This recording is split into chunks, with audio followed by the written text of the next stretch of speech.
থেকে তারপরে ঢাকা বিশ্ববিদ্যালয় থেকে স্নাতকোত্তর পরীক্ষায় উত্তীর্ণ হওয়ার পর হারুন রশিদ স্যার তিনি অধ্যাপক হিসাবে প্রভাষক হিসাবে জয়েন করেন রাজশাহী বিশ্ববিদ্যালয় 1883 খ্রিস্টাব্দে। 1883 থেকে 87 সাল পর্যন্ত রাজশাহী বিশ্ববিদ্যালয়ে পড়িয়েছেন। 1983 থেকে 87 সাল পর্যন্ত রাজশাহী বিশ্ববিদ্যালয়ে পড়িয়েছেন এবং এই সময়কালে তিনি আরেকজন আমাদের বিশিষ্ট ব্যক্তিত্ব, তার সহকর্মী ছিলেন হাসান আজিজুল হক সাহেব। আমি বিশেষ করে তার নাম উল্লেখ করছি এই কারণে, তিনি আমাদের পাশের গ্রামের মানুষ, সেই জন্যে। আর স্যারকে তো অনেকেই চিনি আগুন পাখির লেখক হিসাবে এবং বড় একজন সাহিত্যিক হিসাবে। স্যারের সহকর্মী ছিলেন এবং স্যারের এই বিষয়ের প্রতি এই যে প্রীতি, মার্ক্সবাদের প্রতি যে স্যারের প্রীতি, সেটা কিন্তু অনেক আগেই শুরু হয়েছিল ছাত্র জীবন থেকে। তারপর তিনি চলে আসেন 87 সাল থেকে ঢাকা বিশ্ববিদ্যালয়ে এবং গত বছর সম্ভবত অগাস্ট মাসে স্যার রিটায়ার করেছেন ঢাকা বিশ্ববিদ্যালয় দর্শন বিভাগ থেকে। এই হচ্ছে স্যারের শিক্ষকতার জীবন। এর মধ্যে বেশ কয়েকটি পুস্তক গ্রন্থ রচনা করেছেন এবং তার থেকে বেশি মনে হয় স্যার অনেক কিছু সম্পাদনা করেছেন এবং সম্পাদনার কাজটা খুবই খুঁটিনাটি কঠিন কাজ, অথচ স্যার এই কাজগুলো কিন্তু নিরলসভাবে বিভিন্ন ক্ষেত্রে করে গেছেন। আমি সবকিছুর এখানে ডিটেলস বলতে পারবো না, আমার জানাও নেই বা বলার প্রয়োজনও নেই। একই সঙ্গে বিভিন্ন পত্র পত্রিকার সম্পাদনার কাজ করেন। এর মধ্যে যেটুকু কথা এখানে আরেকটু বলা দরকার, মার্ক্সবাদ বিষয়ে স্যারের গবেষণা আছে এবং একই সঙ্গে তিনি মার্ক্সবাদের উপর বেশ কিছু লেখালেখি করেছেন। আমার একটি বই স্যার আমাকে উপহার হিসাবে দিয়েছেন, সেই বইটি আছে। বইটির নাম হচ্ছে মার্ক্সীয় দর্শন। এই মার্ক্সীয় দর্শন বইটিতে তিনি দর্শনের দৃষ্টিকোণ থেকে মার্ক্সবাদকে ধরার চেষ্টা করেছেন এবং খুব সুন্দরভাবে বাংলা ভাষায় তিনি এটাকে বলার চেষ্টা করেছেন। এইখানে এই বইটি 2014 সালে সর্দার ফজলুল করিম দর্শন পদক পেয়েছে এবং সেখানে কয়েকটি কথা লেখা আছে। আমি সেই কয়েকটি কথা বলে আমার কথা শেষ করব। সেখানে লেখা আছে, হারুন রশিদের মার্ক্সীয় দর্শন 2007 সালে প্রকাশিত গ্রন্থটি কার্ল মার্ক্সের দর্শনের একটি সামগ্রিক আলোচনা। এই গ্রন্থের বৈশিষ্ট্য হলো এখানে হারুন রশিদ মার্ক্সের বিভিন্ন লেখায় ছড়িয়ে ছিটিয়ে থাকা দর্শন চিন্তাকে একটি বইয়েতে লিপিবদ্ধ করেছেন। একই সঙ্গে মার্ক্সবাদ মূলত একটি অর্থনৈতিক বিষয়, এই ভুল ধারণাটি দূর করার চেষ্টা করেছেন। হারুন রশিদের ভাষা প্রাঞ্জল, পর্যালোচনা সূক্ষ্ম, দূরদৃষ্টি সম্পন্ন এবং তথ্য নির্ভর। মার্ক্স দর্শনের পর্যালোচনায় লেখক মার্ক্সবাদী তাত্ত্বিক ও বিশ্লেষকদের মতামতকে গুরুত্বের সাথে নিয়েছেন, তবে নিজের বিশ্লেষণ বা মতামতকেও প্রতিষ্ঠিত করার চেষ্টা করেছেন, যা এই বইয়ের একটি সৃজনশীল মাত্রা যোগ করেছে। এখানে লেখক থিসিস অন ফেয়ারবার্গের 11 নম্বর থিসিস, দার্শনিকরা এতদিন পর্যন্ত দুনিয়াটাকে কেবল ব্যাখ্যাই করেছেন, কিন্তু প্রয়োজন হলো একে বদলে দেওয়া। মার্ক্সীয় দর্শনের মর্মকথা হিসাবে উল্লেখ করেছেন, উন্মোচিত করেছেন মার্ক্সীয় দর্শনের বিভিন্ন উপাদান। আশা এই যে তাঁর এই ধারা প্রভাবিত করবে আমাদের, বেগবান হবে জ্ঞানভিত্তিক সমাজ প্রতিষ্ঠার প্রয়াস। মার্ক্সবাদ সম্পর্কে স্যারের উপলব্ধির কয়েকটি কথা বললাম। আজকে আরেকটুখানি কথা বলবো যে মার্ক্স নিয়ে অনেক তর্ক বিতর্ক আছে এবং অনেকেই হয়তো ভাবেন যে ভাববাদকে অতিক্রম করে বস্তুবাদের দিকে যাওয়া, সেটা আজকাল হয়তো অনেকের মাথায় এরকম মনে হচ্ছে যে এটা বোধহয় ঠিক হয়নি। হ্যাঁ, হয়তো ভাববাদই শেষ কথা, বা আমরা যেখানে ফ্রান্সিস ফুকুয়ামার যে বক্তব্য, দ্য এন্ড অফ হিস্ট্রি, যদিও পরবর্তীকালে তাকে তার কথা আবার ফিরিয়ে নিতে হয়, এসব বিভিন্ন ধরনের সমালোচনাগুলো উঠেছে। এই সমালোচনাগুলো আমাদের কিভাবে আমরা দেখব, সেই দেখার আগে মার্ক্সের বক্তব্যটা শোনা কিন্তু বেশি জরুরি। আমরা কিন্তু মার্ক্সের যতটা সমালোচনা করি, মার্ক্সের কথা ততটা শুনি না। ঠিক এই জায়গাতেই স্যারকে আমি অনুরোধ করব এই জায়গাটিতে গুরুত্ব দিতে। প্রয়োজন হলে পরে আরেকদিন মার্ক্সের সমালোচনার জায়গাটাও আমরা আলোচনা করতে পারি। আরেকটি কথা, কয়েকজন নতুন আমাদের এখানে জয়েন করেছেন। তারা তারা এই আমাদের এই প্রয়াস সম্পর্কে জানেন না। শুধু দুটো তিনটে বাক্য আমি বলবো। আমাদের এই ফোরামটার নাম ফোরাম ফর অ্যাপ্লাইড ফিলসফি। এখানে আমরা দর্শনকে কি করে বাস্তব মানব জীবনের সমস্যা সমাধানে কিভাবে দর্শনকে কাজে লাগানো যায় সেই বিষয়টি নিয়ে আমরা এখানে আলাপ আলোচনা করি, এবং একই সঙ্গে ছাত্রছাত্রী যাদের স্নাতকোত্তর পর্যায়ের আরেকটি পরীক্ষার দেওয়ার পরে পেশায় প্রবেশ করবে, তাদের জন্য আমরা কিছু সাহায্য করার চেষ্টা করি, এবং সবটাই কিন্তু আমরা ভলেন্টিয়ার করি। এই কথাটি বলে স্যারকে অনুরোধ করব তার বক্তব্য শুরু করার জন্য। Sir, Harun Rashid sir. শুভ সন্ধ্যা এবং সবাইকে শুভেচ্ছা। অসংখ্য ধন্যবাদ প্রফেসর সন্তোষ কুমার পাল আমাকে এখানে আজকের এই সেমিনারে বক্তব্য দেওয়ার সুযোগ প্রদান করার জন্য এবং অনেকের সাথেই আমাকে পরিচয় করিয়ে দেওয়ার জন্য। তো আমার মনে হয় যে আমাদের সময় ইতিমধ্যে কয়েক মিনিট চলে গেছে। তো আমি কতক্ষণ বলবো সন্তোষ বাবু? আপনি 1 ঘন্টার মতো বলতে পারেন। আচ্ছা, না এতক্ষণ বলবো না হয়তো। ঠিক আছে, তো থ্যাংক ইউ। আজকে আমরা এর আগেও ফোরাম ফর অ্যাপ্লাইড ফিলসফি আমরা বোধহয় গত সপ্তাহেই আনুষ্ঠানিকভাবে এই মানে প্রতিষ্ঠানটি বা এই সংগঠনটির নামে আলোচনা শুরু করেছি, এবং সেখানে প্রফেসর সন্তোষ কুমার পাল অ্যাপ্লাইড ফিলসফির উপরে বিশদ এবং বিস্তারিত আলোচনা করেছেন। তারই সূত্র ধরে আজকে যে বিষয়টা ঠিক করা হয়েছে, মার্কসিজম অ্যাজ অ্যাপ্লাইড ফিলসফি, প্রায়োগিক দর্শন হিসেবে মার্ক্সবাদ।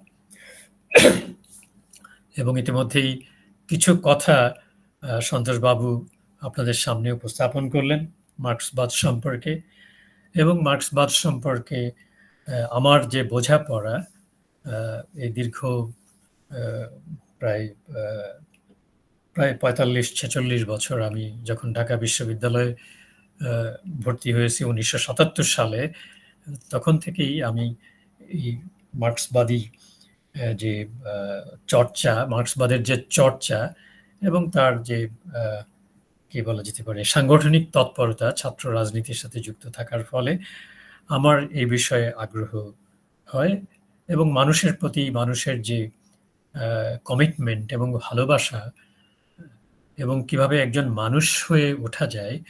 আমি ফিলসফিতে বিভিন্ন বিষয়ে বিভিন্ন তত্ত্ব, বিভিন্ন দার্শনিকদের পড়েছি, কিন্তু আমাদের যে কোনো আলোচনা আমরা শুরু করব কোত্থেকে এবং আমাদের লক্ষ্যটা কি, এবং আমি কিভাবে একজন মানুষ সত্যিকার অর্থে মানুষ হয়ে উঠতে পারি, এবং একটি মানবিক ব্যবস্থা, মানবিক সমাজ কিভাবে গড়ে উঠতে পারে বা প্রতিষ্ঠা করা সম্ভব, যেই বিষয়টা সেই দর্শনের আদি গুরু সক্রেটিস, প্লেটো, অ্যারিস্টটল তারা শুরু করেছিলেন কিভাবে ভালো জীবনযাপন করা যায়, সেই জন্য একটি ভালো সমাজ ব্যবস্থা কিভাবে প্রতিষ্ঠা করা যায় এবং কিভাবে আমরা ভালো মানুষ তৈরি করতে পারি। তো এই সব বিষয় নিয়ে কিছু চিন্তা ভাবনা, এবং তার থেকে আমি যে সমস্ত দর্শনের যে সমস্ত বিষয়গুলো, যে সমস্ত তত্ত্বগুলো দার্শনিকদের গুলো সম্পর্কে জানতে পেরেছি, আমি তার মধ্যে আমার কাছে মনে হয়েছিল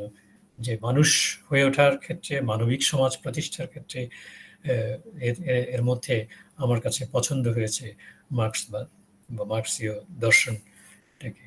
যাই হোক, তো আমি অনেকগুলো প্রশ্ন আমাদের মনের মধ্যে জাগে সমাজ সম্পর্কে, মানব সভ্যতার ইতিহাস সম্পর্কে, এবং আমাদের শিক্ষা বলি, আমাদের গণতন্ত্র বলি, আমাদের জীবন যাপন পদ্ধতি বলি, আমাদের দৃষ্টিভঙ্গি বলি, এগুলো নিয়ে আমাদের মধ্যে নানা ধরনের প্রশ্ন জাগে, আমাদের মধ্যে অনুসন্ধান রয়েছে, এবং ফিলসফাররা তো প্রথমত এক ধরনের অনুসন্ধানই করে থাকেন, তাত্ত্বিক অনুসন্ধান করে থাকেন, প্রশ্ন জাগে এবং সেই প্রশ্নের মীমাংসা তারা করার চেষ্টা করেন।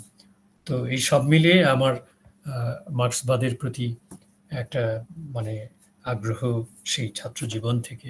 তো যাই হোক, আমার যে বোঝাপড়া, আমি সেই বোঝাপড়ার কিছু কথা আপনারা সন্তোষ বাবুর কাছে শুনলেন কিছুক্ষণ আগে আমার বইটাতে। আমি আসলে এটা আমার একটা বই যেটা বাংলায় লেখা, কিন্তু আমি বেসিক্যালি আমি পিএইচডি করেছি মার্কসিজমের উপর। সেটা হচ্ছে লেটেস্ট যে ট্রেন্ড অফ মার্কসিজম, নরমেটিভ মার্কসিজম। তো যাই হোক, সেইটা আরেকটা ডিফারেন্ট ডাইমেনশন অফ মার্কসিজম বা different trend of Marxism, recent trend যেটা।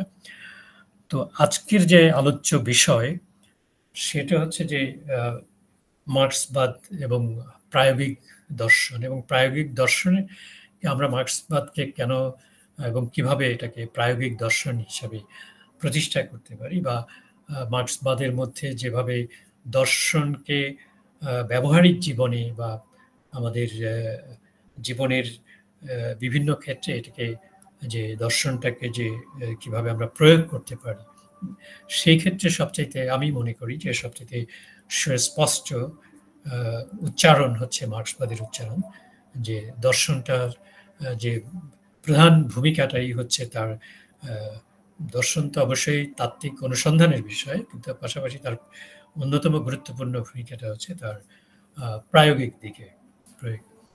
তো সেই ক্ষেত্রে আমরা প্রথমেই আমরা যেটা আমাদের আলোচনা করা দরকার, যে আসলে এখানে কথাটা হচ্ছে যে মার্ক্সিজম, মার্ক্সবাদ। এখন মার্ক্সবাদ যদি আমি বলি, তাহলে মার্ক্সবাদ কোনো একটা সুনির্দিষ্ট তত্ত্ব বা মতবাদকে কিন্তু বোঝায় না, কারণ এর অন্তর্ভুক্ত হয়ে যায় তখন দর্শন, রাজনীতি, অর্থনীতি, ইতিহাস, সমাজতত্ত্ব ইত্যাদি বিষয়গুলোই এর অন্তর্ভুক্ত হয়ে যায়। তো এখানে আমরা যদি দেখি যে তাহলে আমরা যে ফিলসফি হিসাবে এখানে যে এই যে প্রায়োগিক দর্শনের কথা যেহেতু বলছি, তো আমাদেরকে যেতে হবে ডেফিনেটলি সেই ফিলসফির জায়গাতে। তো এই ফিলসফি আমরা দর্শন বলি, রাজনীতি বলি, অর্থনীতি বলি, সমাজতত্ত্ব বলি, এই সবকিছু মার্ক্সবাদের মধ্যে এগুলো নিয়ে মতবাদ রয়েছে বা তত্ত্ব রয়েছে, কিন্তু এগুলোর ভিত্তি হিসাবে কাজ করে কিন্তু মার্ক্সীয় দর্শন। তো এই প্রসঙ্গে আমার কাছে মনে হয়েছে যে সবচেয়ে বিষয়টা কি বলে যে মার্ক্সবাদ বলতে কি বোঝায়, এই বিষয়টা বোঝার জন্য সবচেয়ে পরিষ্কার বা একদম কি বলা যেতে পারে মানে সহজ করে এটাকে বোঝেন, এটা করেছেন লেনিন। লেনিনের একটা রচনা আছে, সেটা হচ্ছে 3 sources and 3 aspects of Marxism, মার্ক্সবাদের 3টা উৎস ও 3টা দিক। এই 3টা উৎস হিসাবে তিনি দেখিয়েছেন ক্লাসিক্যাল জার্মান ফিলসফি, তারপর হচ্ছে ক্লাসিক্যাল পলিটিক্যাল ইকোনমি যেটা ব্রিটিশ পলিটিক্যাল ইকোনমি, এবং ফ্রেঞ্চ ইউটোপিয়ান সোশ্যালিজম। এবং 3টা ছিল মার্ক্সবাদের এই 3টা তত্ত্বের উৎস হিসাবে। তো এখানে এই 3টা উৎস থেকে যে দিকগুলো এসছে তার মধ্যে প্রথম হচ্ছে একটা তো দার্শনিক উৎস, ফিলসফিক্যাল সোর্স আর রুট অফ মার্ক্সিজম, সেটা হচ্ছে classical German philosophy, particularly Hegel এবং ফয়েরবাখ এর চিন্তা থেকে যেগুলো আসছে। এরপরে হচ্ছে এটা হচ্ছে ফিলসফি। এখন মার্ক্সবাদের মধ্যে ফিলসফিটাকে বলা হয় যে এটা হচ্ছে ডায়ালেকটিক্যাল ম্যাটেরিয়ালিজম, দ্বান্দ্বিক বস্তুবাদ। এবং এই দ্বান্দ্বিক বস্তুটাকে যখন দ্বান্দ্বিক বস্তুবাদী দর্শনটাকে যখন সমাজকে বোঝার ক্ষেত্রে, সমাজ পরিবর্তন, সমাজের বিকাশ বোঝার ক্ষেত্রে, সেই ক্ষেত্রে যখন এটাকে অ্যাপ্লাই করা হয়, প্রয়োগ করা হয়, তখনই সেটা হয়ে যায় হিস্ট্রিক্যাল ম্যাটেরিয়ালিজম, ঐতিহাসিক বস্তুবাদ। তো একসাথে এই জন্য এটাকে বলা হয় দ্বান্দ্বিক ও ঐতিহাসিক বস্তুবাদ। কারণ আমরা জানি যে মার্ক্সের সামনে মূল বিষয়টা, তার কেন্দ্রীয় বিষয়টা ছিল মানুষ ও সমাজ। যে মানুষ ও সমাজকে কেন্দ্র করেই তিনি তার এই দ্বান্দ্বিক এবং ঐতিহাসিক বস্তুবাদী ব্যাখ্যা দিয়েছেন। এরপরে হচ্ছে যে তার যে অর্থনীতি বিষয়ক সোর্স, যেটা ক্লাসিক্যাল ব্রিটিশ পলিটিক্যাল ইকোনমি, সেখানে যে তার দিকটা অর্থনীতির তত্ত্ব যেটা, সেটা হচ্ছে থিওরি অফ সারপ্লাস ভ্যালু, উদ্বৃত্ত মূল্যতত্ত্ব। তারপরে তৃতীয়ত হচ্ছে তার ফ্রেঞ্চ ইউটোপিয়ান সোশ্যালিজম থেকে যে উৎসটা, মানে যেই উৎস থেকে যে দিকটা, সেটা হচ্ছে থিওরি অফ ক্লাস স্ট্রাগল। তার মানে হচ্ছে যে লেনিন এইটা পরিষ্কার করেছেন যে মার্ক্সবাদের মধ্যে নানা তত্ত্ব থাকলেও, মতবাদ থাকলেও, অর্থাৎ নানা দিক নিয়ে নানা তত্ত্ব থাকলেও এর প্রধান তিনটি তত্ত্ব, একটি হচ্ছে দর্শন, দান্দিক এবং ঐতিহাসিক বস্তুবাদ, আর একটা হচ্ছে অর্থনীতি, উদ্বৃত্তমূল্য তত্ত্ব, এবং শেষে হচ্ছে রাজনীতি, শ্রেণী সংগ্রাম তত্ত্ব বা থিওরি অফ ক্লাস স্ট্রাগল। কাজে আমি যখন মার্ক্সবাদ বলবো তখন কিন্তু আমাকে এই তিনটা তত্ত্ব প্রধানত, আশেপাশে অনেক কিছু আছে কিন্তু প্রধানত এই তিনটা তত্ত্বকে বুঝতে, এবং তিনটা কিন্তু পরস্পরের সাথে সম্পর্কিত। যদিও আমরা যখন ব্যাখ্যা করতে যাব তখন এর ভিত্তি হিসাবে কাজ করবে এর ফিলসফিটা। এবং আমরা তো আগেই বললাম যে এগুলো, এই তিনটা তত্ত্বকেই যদি আমরা বোঝার চেষ্টা করি, দেখব যে তিনটা তত্ত্ব হচ্ছে প্রায়োগিক যে ভূমিকা সেটা রয়েছে। আমরা ইকোনমিক থিওরিতে আমরা যদি যে থিওরি অফ সারপ্লাস ভ্যালু কিভাবে মার্কস সেখানে পুঁজিবাদী সমাজের ব্যাখ্যা করে দেখালেন, যে এখানে উদ্বৃত্ত থেকে কিভাবে শোষণ হয় এবং শোষণ থেকে মুক্তির পথ ইত্যাদি ইত্যাদি দেখালেন। পলিটিক্সের ক্ষেত্রে আমরা দেখব যে একটা সমাজের মধ্যে কিভাবে ব্যক্তি মালিকানা, সম্পত্তিতে ব্যক্তি মালিকানা থেকে শ্রেণীর উদ্ভব হয়, সেখানে শ্রেণী দ্বন্দ্ব, শ্রেণী বৈরিতা এবং শ্রেণী সংগ্রাম, এবং একসময় কিভাবে সমাজ বিপ্লব বা এই ধরনের পরিবর্তন বা ট্রান্সফরমেশন জরুরি হয়ে পড়ে। এবং এগুলোকে তিনি ব্যাখ্যা করেছেন তার এই যে ইতিহাসের যে বস্তুবাদী যে ব্যাখ্যা বা বস্তুবাদী ধারণা, যেটাকে আমরা ঐতিহাসিক বস্তুবাদ বলি, এবং সমাজের মধ্যে, ইতিহাসের মধ্যে যে পরিবর্তন, গতি, দ্বন্দ্ব রয়েছে, সেই দ্বন্দ্ব বা গতি এবং পরিবর্তনের প্রক্রিয়ায় সেটাকে ব্যাখ্যা করে। সো এইটাই হচ্ছে মার্ক্সবাদের এই তিনটা তত্ত্ব, যেগুলোকে আমরা তত্ত্ব বলছি কিন্তু এগুলো হচ্ছে মানে more practical or applied rather than theory. কারণ মার্ক্স একেবারে কংক্রিট যে সমাজ, যে মূর্ত সমাজ, বাস্তব সমাজ এবং সেখানে বাস্তব মানুষ, সেগুলোকে ব্যাখ্যা বিশ্লেষণ করে এই তত্ত্ব দাঁড় করিয়েছে। এখন আমি যদি বুঝতে চাই যে তাহলে ফিলসফি, আমরা বলছি যে অ্যাপ্লাইড ফিলসফি, তাহলে অ্যাপ্লাইড ফিলসফি যেহেতু, তাহলে আমাদেরকে ফিলসফিটা বুঝতে হবে। যেহেতু আমরা জানি যে ফিলসফিটা কেন কিভাবে অ্যাপ্লাই হলো, এর আগে তো আমরা সন্তোষবাবু যে বক্তৃতা দিয়েছেন সেখানে আমরা দেখেছি। তাহলে প্রথমে আমাদেরকে এটা বুঝতে হবে যে মানে ট্র্যাডিশনাল ডেফিনেশন অফ ফিলসফিটা কি, প্রচলিত বা প্রথাসিদ্ধ যে সংজ্ঞাটা দর্শনের, বা আমরা যেটা বলে থাকি যে এই হচ্ছে ফিলসফি। মানে সাধারণভাবে আমরা বলি যে it is an outlook of life and the world, that is to say a way of explaining the world. মানে এই যে জগৎ, মানে how we see the world or how we explain the different problems of the, basically the fundamental problems of the world. So this is an outlook concerning life and the world, যেটাকে আমরা বলি যে world Outlook, বিশ্ব দৃষ্টিভঙ্গি। তো এই যে ব্যাখ্যাটা, অর্থাৎ দর্শনের কাজটা আমরা দেখতে পাচ্ছি, তাহলে এই ধরনের একটা ব্যাখ্যা বিশ্লেষণ করা জগৎ জীবনের মৌলিক সমস্যা, এইটাকেই এই ধারণাটা দর্শনের যে প্রথাসিদ্ধ বা প্রচলিত যে সংজ্ঞাটা, সেটার ক্ষেত্রে একটা বড় ধরনের পরিবর্তন ঘটিয়ে দিয়েছেন মার্কস তার যে দর্শন সম্পর্কিত যে চিন্তা ভাবনা। So Marx had fundamentally changed the way of explaining the problems of life and the world, and provided an alternative definition of philosophy, according to which the function of philosophy is not only to explain the world, but also to change it.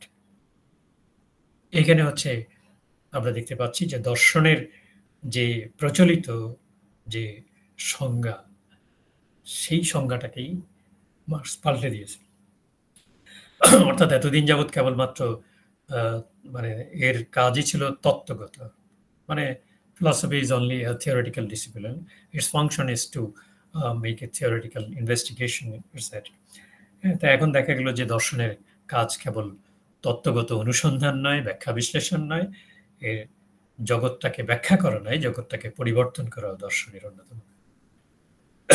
তার মানে একটা ভিন্ন দর্শন সম্পর্কে একটা alternative definition, একটা বিকল্প সংজ্ঞা দিলেন প্রচলিত সংজ্ঞা থেকে কোয়াইট ডিফারেন্ট। ওকে, এখন প্রশ্ন হচ্ছে যে আমরা এখন আসল মূল আলোচনায় আসছি যে অ্যাপ্লাইড ফিলসফি, মার্কসিজমকে আমি কেন আমরা অ্যাপ্লাইড ফিলসফি বলছি, বা অ্যাপ্লাইড ফিলসফির ক্ষেত্রে মার্কসবাদের রোল, ভূমিকা এবং তার কন্ট্রিবিউশনটা কি, অবদানটা কি।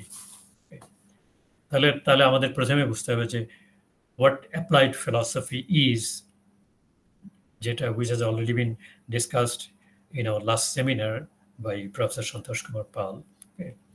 তো তিনি বিশদ আলোচনা এগুলো করেছেন, আমি সেই আলোচনায় যাব না, তবে সাধারণভাবে আমি এই যেহেতু মার্ক্সবাদ প্রসঙ্গে আমি দু একটি কথা এই প্রসঙ্গে বলবো। যে আমরা এর আগেও দেখেছি যে applied philosophy is concerned with the particularly with the material world, and more particularly with the practical issues of man's life. And philosophy becomes applied when its theories or its ideas are applied for practical purposes. When it is used, that is to say, the ideas or theories of philosophy are used to solve the practical problems of our life. তাহলে এই প্রায়োগিক দর্শন আমরা তাহলে দেখলাম যে একেবারেই মানুষের জীবনের যে ব্যবহারিক যে সমস্যাগুলো, বাস্তব সমস্যাগুলো, সেগুলোর সাথে সম্পর্কিত, এবং এই সমস্যাগুলো থেকে কিভাবে উত্তরণ ঘটানো যায়, কিভাবে মুক্তি পাওয়া যায়, সেই বিষয়ে দর্শন দিক নির্দেশনা দিয়ে থাকে। অর্থাৎ এই অ্যাপ্লাইড ফিলসফির কাজ এই বাস্তব জীবনকে কেন্দ্র করে, এবং আমাদের দৈনন্দিন জীবনে প্রতিনিয়ত আমরা যে সমস্ত সমস্যাগুলো মোকাবেলা করি সেই সমস্যাগুলো। তো যাই হোক, তো এইটা তো আমরা বিস্তারিত এর আগে শুনেছি। এখন এই অ্যাপ্লাইড ফিলসফি যখন বলা হয় তখন কিন্তু একটা বিষয়টা প্যারাডক্সিক্যাল হয়ে যায়। এটা কোনো অ্যাপ্লাইড ফিলসফির মধ্যে আছে এই আলোচনাটা, যে there is a paradox at the heart of applied philosophy. এর যে একেবারে মূল, এর গোড়ায় কিন্তু একটা প্যারাডক্স রয়েছে। সেটা হচ্ছে আমরা ফিলসফি বলতে বেসিক্যালি বুঝি মানে থিওরিটিক্যাল অ্যাক্টিভিটি, থিওরিটিক্যাল ডিসিপ্লিন, মানে তত্ত্বগত ব্যাখ্যা বিশ্লেষণ অনুসন্ধানের বিষয়। আবার এখানে আমি যদি বলি অ্যাপ্লাইড, তাহলে অ্যাপ্লাইড ফিলসফি একদিকে হচ্ছে যে most abstract, most theoretical understanding বা theoretical discipline. On the other hand, applied suggests most practical application of man's practical life. So here lies the paradox in applied philosophy. যাই হোক, এই paradox থেকে আমাদের এই বিতর্কে যাওয়ার দরকার নেই, কারণ আমরা জানি যে থিওরি এবং প্র্যাকটিসের মধ্যে যে সম্পর্ক রয়েছে, এখানে কিন্তু এই অ্যাপ্লাইড ফিলসফি যখন আমরা বলি তখন আমরা দেখতে পাই যে এর মধ্যে থিওরি এবং প্র্যাকটিস অর্থাৎ তত্ত্ব প্রয়োগের মধ্যে একটা পারস্পরিক সম্পর্ক রয়েছে, মিউচুয়াল রিলেশন এর মধ্যে রয়েছে। এখন এই অ্যাপ্লাইড ফিলসফি আমরা দেখি যে 20 শতক পর্যন্ত থিওরিটিক্যাল ফিলসফিটা বেশি, যদিও সেখানে অ্যাপ্লাইড ফিলসফি ছিল, কিন্তু অ্যাপ্লাইড ফিলসফি হিসেবে আলাদা কোনো মানে ফিলসফির কোনো আলাদা কোর্স হিসেবে বা আলাদা দিক হিসাবে এটা চর্চা হতো না। তো এইটা 20 শতকের পরেই 21 শতক থেকে এটা শুরু হয়েছে এই আলোচনাটা। তার আগেও হয়েছে, কিন্তু আমরা যেমন আমাদের এখানে যেমন অ্যাপ্লাইড ফিলসফি শুরু করেছি খুব বেশি দিন আগে নয়। তো এটা 19 শতকে আমরা 19 শতকের শেষ এবং 20 শতক ধরে আমরা দেখছি যে analytic philosophy which is more theoretical rather than practical। তো এইটা কিন্তু আমরা এখন বলছি যে এখন আমরা চারিদিকে আমাদের যে সমস্ত বিশ্বব্যাপী এবং আমাদের মতো দেশগুলোতে যে সমস্ত বাস্তব সমস্যা বা মূর্ত সমস্যার সম্মুখীন হচ্ছি সমাজ জীবনে, আমাদের রাজনীতিতে, অর্থনীতিতে, আমাদের সংস্কৃতিতে, আমাদের শিক্ষায়, আমরা যে ধরনের আমাদের পরিবেশ নিয়ে যে সমস্যা, আমাদের জলবায়ু নিয়ে যে সমস্যা ইত্যাদিতে, আমাদের কি বলা যায় চিকিৎসার সমস্যা, এই সব কিছুর মধ্যেই আমরা খুঁজে পাচ্ছি যে এগুলোর মধ্যে কতগুলো ক্রাইসিস, কতগুলো দার্শনিক বা ফিলসফিক্যাল কোয়েশ্চেনস আমাদের সামনে এসে হাজির হয়। সেই কোয়েশ্চেনগুলো আপনাকে অ্যাড্রেস করতে হয়। তো কাজেই ফিলসফি সেই ধরনের মানে প্র্যাকটিক্যাল ইস্যুসগুলো নিয়ে সেগুলোকে অ্যাড্রেস করে, অ্যাড্রেস করতে গিয়ে সেখানেই এই অ্যাপ্লাইড ফিলসফির উৎপত্তি। কিন্তু আমরা দেখব যে এর মানে রুটসটা কোথায়, এর শেকড়টা কোথায়, একেবারে in the very tradition of philosophy. আপনি প্রাচীনকালে সেই গ্রিক ফিলসফিতে চলে যান, তো সেখানে আমরা দেখব যে সক্রেটিস, প্লেটো, এরিস্টটল তারাই কিন্তু শুরু করেছিলেন এইভাবে, যে তারা কিন্তু কেবলমাত্র তাদের মনের মধ্যে জগৎ সম্পর্কে, জীবন সম্পর্কে যে প্রশ্ন জেগেছে শুধু তাই নয়, তাদের তৎকালীন সময়ে তারা যে পরিস্থিতি, যে সমাজ, যে রাষ্ট্রের মধ্যে ছিলেন, সেইখানে যে বাস্তব সমস্যাগুলো সেই সম্পর্কে তারা কথা বলেছেন। তারা বলেছেন যে how to lead a good life, how to establish a good society, কিভাবে আমরা ভালো জীবনযাপন করতে পারি।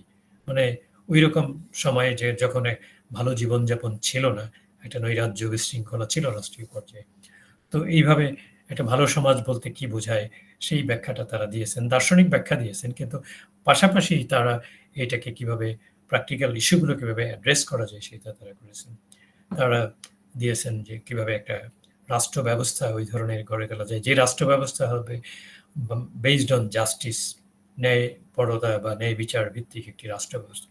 শুধু তাই নয়, যেমন প্লেটো তার দি স্টেটসম্যান এর মধ্যে এবং এরিস্টটল তার পলিটিক্সের মধ্যে গুড গভর্নেন্স, আজকাল যে আমরা বলি যে আমাদের মতো দেশে সুশাসন নেই, আমাদের দেশে আইনের শাসন নেই, রুল অফ ল, এগুলো নিয়ে তারা দিক নির্দেশনা দিয়েছেন, তারা কথা বলেছেন। আমরা যদি তাকাই আধুনিক কালের দার্শনিকদের দিকে, জন লক তিনি তার সম্পত্তি তত্ত্বের দিয়েছেন, বা তার থিওরি অফ কনসেন্ট, যে কি বলে যে সম্মতি উপর প্রতিষ্ঠিত যে সরকারের কথা বলছেন, থিওরি অফ কনসেন্ট, এবং লিবারাল আইডিয়াস জন লকের, এগুলো সবই কিন্তু applied aspect of man's life and society. John Stuart মিলের কথা যদি বলি, লিবার্টির কথা বলেছেন, freedom of speech, rights of women, all these are practical issues of man's life. Kant সুইসাইডের ব্যাখ্যা দিয়েছেন, সুইসাইড নিয়ে কথা বলেছেন, তার মরাল দিক অবশ্য, প্র্যাকটিক্যাল রিজন যেখানে ওয়ার্ল্ড অফ মরালিটির কথা বলেছেন, ডিগনিটি অফ ম্যানের কথা বলেছেন। তো এই এছাড়াও হেগেল কিন্তু এই যে ইতিহাস এবং সমাজের যে ব্যাখ্যা দিয়েছেন, ডায়ালেকটিক্যাল যে ইন্টারপ্রিটেশনটা তিনি উপস্থাপন করেছেন, যদিও আইডিয়ালিস্টিক ফিলসফার, কিন্তু তিনি ওই রাষ্ট্র ব্যবস্থা নিয়ে, রাষ্ট্রের কেমন হবে এবং রাষ্ট্রের মধ্যে মানুষের স্বাধীনতার বিষয়টি নিয়ে তিনি কথা বলেছেন, এবং সমাজ এবং রাষ্ট্রের মধ্যে যে পরিবর্তন হয় সেই পরিবর্তন নিয়ে কথা বলেছেন। তো এইভাবে রাইটস নিয়ে কথা বলেছেন, অধিকার নিয়ে কথা বলেছেন। এগুলো সবই ব্যবহারিক বা প্রায়োগিক সমস্যা। এরপরে তো আমরা মার্কসে চলে আসবো, যে মার্কস তার বেসিক্যালি মার্কসের সবচেয়ে শক্তিশালী যে ব্যাখ্যাটা, সেটা অনেকেই এরকম মনে করেন, বা আমার কাছে মনে হয় যে ক্যাপিটালিজম, অর্থাৎ তার সামনে যে পুঁজিবাদী সমাজ ব্যবস্থা ছিল, সেই সমাজ ব্যবস্থার মধ্যে সেই সমাজ ব্যবস্থাকে মার্কস দেখেছেন এবং সেটাকে বিশ্লেষণ করেছেন, এবং সেই বিশ্লেষণটা তার খুবই পাওয়ারফুল বিশ্লেষণ, এবং সেখান থেকে তিনি যে সিদ্ধান্তে উপনীত হয়েছেন, এবং যে সমাজের মধ্যে যে মানুষের দ্বন্দ্ব, বৈরিতা, বৈষম্য দেখেছেন, এবং সেখান থেকে মুক্তির যে পথ, সেই পথের তিনি দিক নির্দেশনা দিয়েছেন। এবং সেখানে তার যে ফিলসফি অফ সোশ্যাল চেঞ্জ বা সমাজ পরিবর্তনের দর্শন, এবং যেটা আমরা বলি ক্লাস ফিলসফি, শ্রেণী দর্শন, অর্থাৎ দর্শনকে সমাজ, রাজনীতি, অর্থনীতির সাথে সম্পর্কিত করে মার্কস যেভাবে দেখেছেন, মার্কস পূর্ব কোনো প্রচলিত বা প্রথাসিদ্ধ যারা প্রতিষ্ঠিত দার্শনিক, তারা কিন্তু কেউ এইভাবে দেখেন। যাই হোক, আমরা তাহলে আমি একটু রুটসটাতে গেলাম যে কোন ব্যাপারে। এখন মার্কস থেকে আমরা এবার আসি যে মার্কসের যে ফিলসফিটা কি, মার্কসিজম অ্যাজ এ ফিলসফি, আমাদেরকে যদি অ্যাপ্লাইড ফিলসফি বুঝতে হয়, তো যে মার্কসবাদ যে একটা কি বলে দর্শন হিসাবে আমরা এটাকে কিভাবে বুঝি, অর্থাৎ এটা নিয়েও কিন্তু বিতর্ক আছে, মার্কসকে দার্শনিক বলা যাবে না অর্থনীতিবিদ বলা যাবে, মার্কসের মধ্যে কি রাষ্ট্র দর্শন আছে, না অর্থনৈতিক মতবাদ আছে, নাকি রাষ্ট্রতত্ত্ব আছে, নাকি দার্শনিক তত্ত্ব আছে। যাই হোক, আমরা সেই বিতর্কে এখন যাচ্ছি না, ভবিষ্যতে যদি আমরা এটার সমালোচনা, পর্যালোচনা ইত্যাদি করি তখন আমরা যাব। আমরা আলোচনাটা আমি শুরু করছি এইভাবে যে একটি দর্শন হিসাবে আমরা আগেই বললাম যে প্রচলিত বা প্রথাসিদ্ধ দর্শন, যেখানে দার্শনিকরা শুরু করেন, মানে usually philosophers start with a definite philosophical issue like ontology or metaphysics or epistemology. তো এইটা মার্কস কিন্তু সেইভাবে শুরু করেন নাই, তার মানে দার্শনিক সমস্যার যে যাত্রাটা শুরু করেছেন সমস্যা নিয়ে, সেটা বা বোঝাপড়াটা সেটা সেইভাবে করেন। তাহলে মার্কস কিন্তু শুরু করেছেন with the critique of traditional philosophy. মানে he did not start his philosophical thought with a definite philosophical question or philosophical issue. Even he did not write any definite book on philosophy. তার মানে তিনি শুরু করেছেন প্রথাসিদ্ধ দর্শনের সমালোচনা দিয়ে। কাজে Marxist philosophy arises out of the critic of traditional philosophy. এখন প্রশ্ন হচ্ছে যে তাহলে আমরা কেন কিভাবে তার দর্শনটাকে পাচ্ছি? আমরা যদি দেখি যে তার যে বিভিন্ন রচনাগুলো রয়েছে, তার পার্টিকুলারলি মানে his philosophical views are scattered in his different writings, particularly his major writings.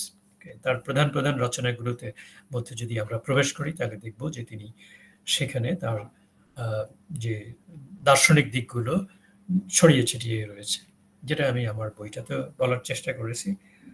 তো কোথাও কিন্তু মার্কসের দর্শনটাকে এক জায়গায় পাওয়া যাবে না। সেই ক্ষেত্রে আমরা দেখতে পাই যে পরবর্তীকালে অ্যাঙ্গেলস তো মার্কসের সহযোদ্ধাই ছিলেন। অ্যাঙ্গেলস এবং লেনিন তারা কিন্তু এক ধরনের এগুলোকে একত্রিত করে মার্কসের চিন্তা ভাবনাগুলো এক জায়গায় করে, অর্থাৎ ফিলসফিক্যাল থটসগুলো এক জায়গায় করে। আমি যদি দুইজনের দুটো গ্রন্থের দুটো বইয়ের আমি কথা বলি তাহলে আপনারা দেখবেন যে সেখানে আছে অ্যাঙ্গেলসের অ্যান্টিডোরিং, সেটা একদম একটা বলা যেতে পারে মার্কসের মানে মার্কসিস্ট ফিলসফি যেটা, সেই ফিলসফির একটা মানে বেস বলা যায়। অ্যাঙ্গেলস সেখানে মার্কসের যে দর্শনের বিভিন্ন দিকগুলো বিভিন্ন জায়গায় ছড়িয়েছিল সেগুলোকে তিনি সেখানে সূত্রবদ্ধ করার চেষ্টা করেছেন, একত্রিত করার চেষ্টা।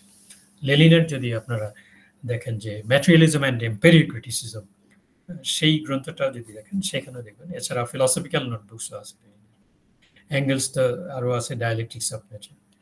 তবে দর্শন বোঝার ক্ষেত্রে, মার্ক্সবাদী দর্শন বোঝার ক্ষেত্রে আমার মনে হয় যে অ্যাঙ্গেলসের যে ছোট্ট একটা লেখা আছে Ludwig Feuerbach and the end of the classical German philosophy, সেটা হচ্ছে সবচেয়ে উত্তম। সেখানে বেসিক বা ফান্ডামেন্টাল ফিলসফিক্যাল কোয়েশ্চেন্সগুলো এবং যেভাবে এতদিন যাবৎ দার্শনিকরা যে ব্যাখ্যা বিশ্লেষণ করেছেন, পার্টিকুলারলি ভাববাদী দার্শনিকরা, এবং সেই প্রসঙ্গে যে ফান্ডামেন্টাল প্রবলেম বা কোয়েশ্চেন অফ ফিলসফি যেটা, তো সেইগুলো নিয়ে অ্যাঙ্গেলস ডিল করেছেন এবং অন দ্য বেসিস অফ মার্কসের থটস। যাই হোক, এখন প্রশ্ন হচ্ছে যে মার্কসের নিয়ে তো বা মার্ক্সবাদ নিয়ে নানা ধরনের ব্যাখ্যা আছে এবং তার জন্ম কিছুক্ষণ আগে আমাকে কি বলে আমাদের প্রফেসর সন্তোষ কুমার পাল বলছিলেন যে মার্ক্সবাদ নিয়ে নানা বিতর্ক আছে। আমরা একসময় এই বিতর্ক নিয়ে বা নানা রকমের অভিযোগও রয়েছে, মার্ক্সবাদের বিরুদ্ধে সমালোচনা রয়েছে, এগুলো আমাদের পরিষ্কার হওয়া দরকার সেগুলো নিয়ে। তা আমরা তো একেবারে মুখস্থ দর্শনের ছাত্র হিসাবে আমরা তো ফ্রি থিঙ্কার, তাই মুক্ত চিন্তা বিশ্বাস করি, রেশনাল থিঙ্কিং এ বিশ্বাস করি। তো সেই জন্য মার্কস নিজেও বলেছেন the first necessity for philosophical investigation is free mind আর ফ্রি থিঙ্কিং, ফ্রি থট। তো আমরা মনে করি যে সেগুলো যাচাই বাছাই করার দরকার আছে, বিশেষ করে বর্তমান প্রসঙ্গে, এবং যেখানে আমরা এখন অ্যাপ্লাইড ফিলসফি নিয়ে আলোচনা করছি এবং মার্ক্সবাদকে সেই অ্যাপ্লাইড ফিলসফির সাথে সম্পর্কিত করে বোঝার চেষ্টা করছি এবং how we can consider Marxism as applied philosophy. মানে মার্ক্সিজমের যে মূল মেসেজটা, মূল যে বার্তাটা, সেটাই কিন্তু অ্যাপ্লাইড ফিলসফির বার্তা বলে আমার কাছে মনে হয়। এবং একেবারে first systematic exposition of applied philosophy মার্ক্সবাদকে বলা যায়। মানে আমি অন্তত আমার কাছে মনে হয়েছে, আই মে বি রং, সেটা আপনারা যখন আলাপ করবেন বোঝেন, মানে তখন আপনাদের সাথে আমি শেয়ার করতে পারবো। যাই হোক, তো এই হচ্ছে মার্ক্সিজম যে দর্শন হিসাবে আমরা মার্ক্সবাদকে যেটা বোঝার চেষ্টা করি। তো এখন অ্যাপ্লাইড ফিলসফিতে আমরা যদি বলি, আমি যেমন বললাম যে মনে হয় প্রথম সুশৃঙ্খল একটা অ্যাপ্লাইড ফিলসফির ব্যাখ্যা মার্ক্সবাদের মধ্যে পাওয়া যায়। তো সেইটা হচ্ছে যে এইটার উৎসটা কোথায়। এটার উৎস আমি মনে করি, যেটা আমি আমার বইয়েও লিখেছি, যে মার্ক্সীয় দর্শন, সেটা তার তত্ত্বগত দিকে হোক, তার প্রায়োগিক দিকে হোক, এইটাকে বোঝার ক্ষেত্রে মূল যে মেসেজটা মার্ক্স পুরো তার মতবাদের মধ্যে বা তার বিভিন্ন দিকের যে ব্যাখ্যা, বিশেষ করে দার্শনিক যে ব্যাখ্যা এবং বোঝাপড়া, সেখানে তার যে থিসিস অন ফয়েরবাখ, এই থিসিস অন ফয়েরবাখের লাস্ট থিসিস যেটা সন্তোষবাবু তখন উচ্চারণ করলেন, যে philosophers have interpreted the world in various ways. However, the point is to change it. Point is to change it. তার মানে এই যে বক্তব্যটা দার্শনিকরা এ যাবৎ কেবল জগতের ব্যাখ্যাই করেছেন, এখন প্রয়োজন এটাকে পরিবর্তনের। তার মানে যে ব্যাখ্যা করার কাজটাই হচ্ছে তত্ত্বগত কাজ।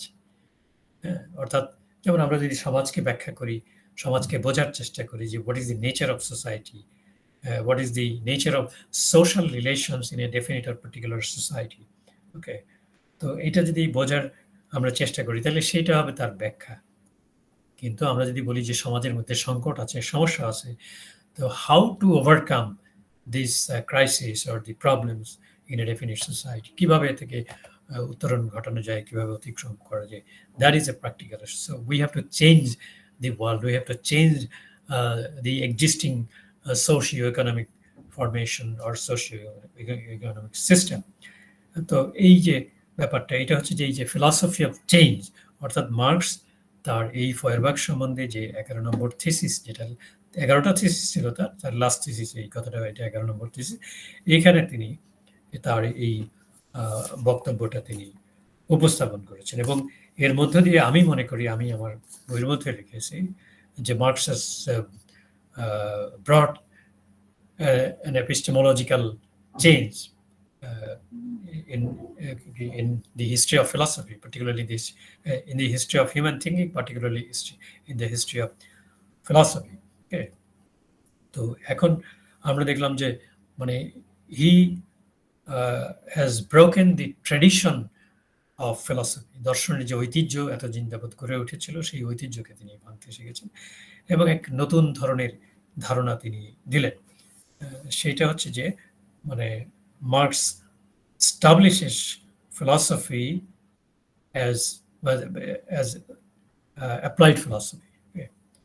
অর্থাৎ মার্কসিজম এই বক্তব্যের মধ্যে দিয়ে মার্ক্সবাদ একটা অ্যাপ্লাইড ফিলসফি হিসেবেই প্রতিষ্ঠিত হলো। তার মানে আমরা দেখতে পাচ্ছি যে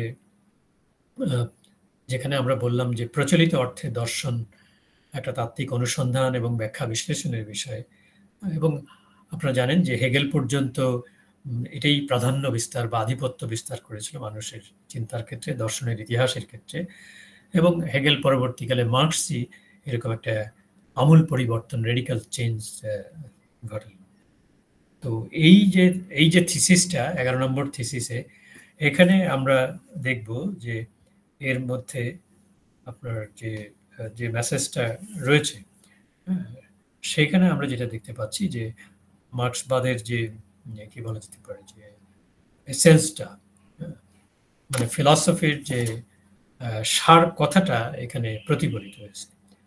অর্থাৎ এই থিসিসটির মধ্য দিয়ে মার্ক্সীয় দর্শনের মর্ম কথা বা এসেন্স সুস্পষ্টভাবে প্রতিফলিত হয়েছে। মানে এটাকে আমরা বলতে পারি দি বেসিস অফ মার্ক্সিস্ট ফিলসফি, আমার কাছে মনে হয়েছে এমনভাবে।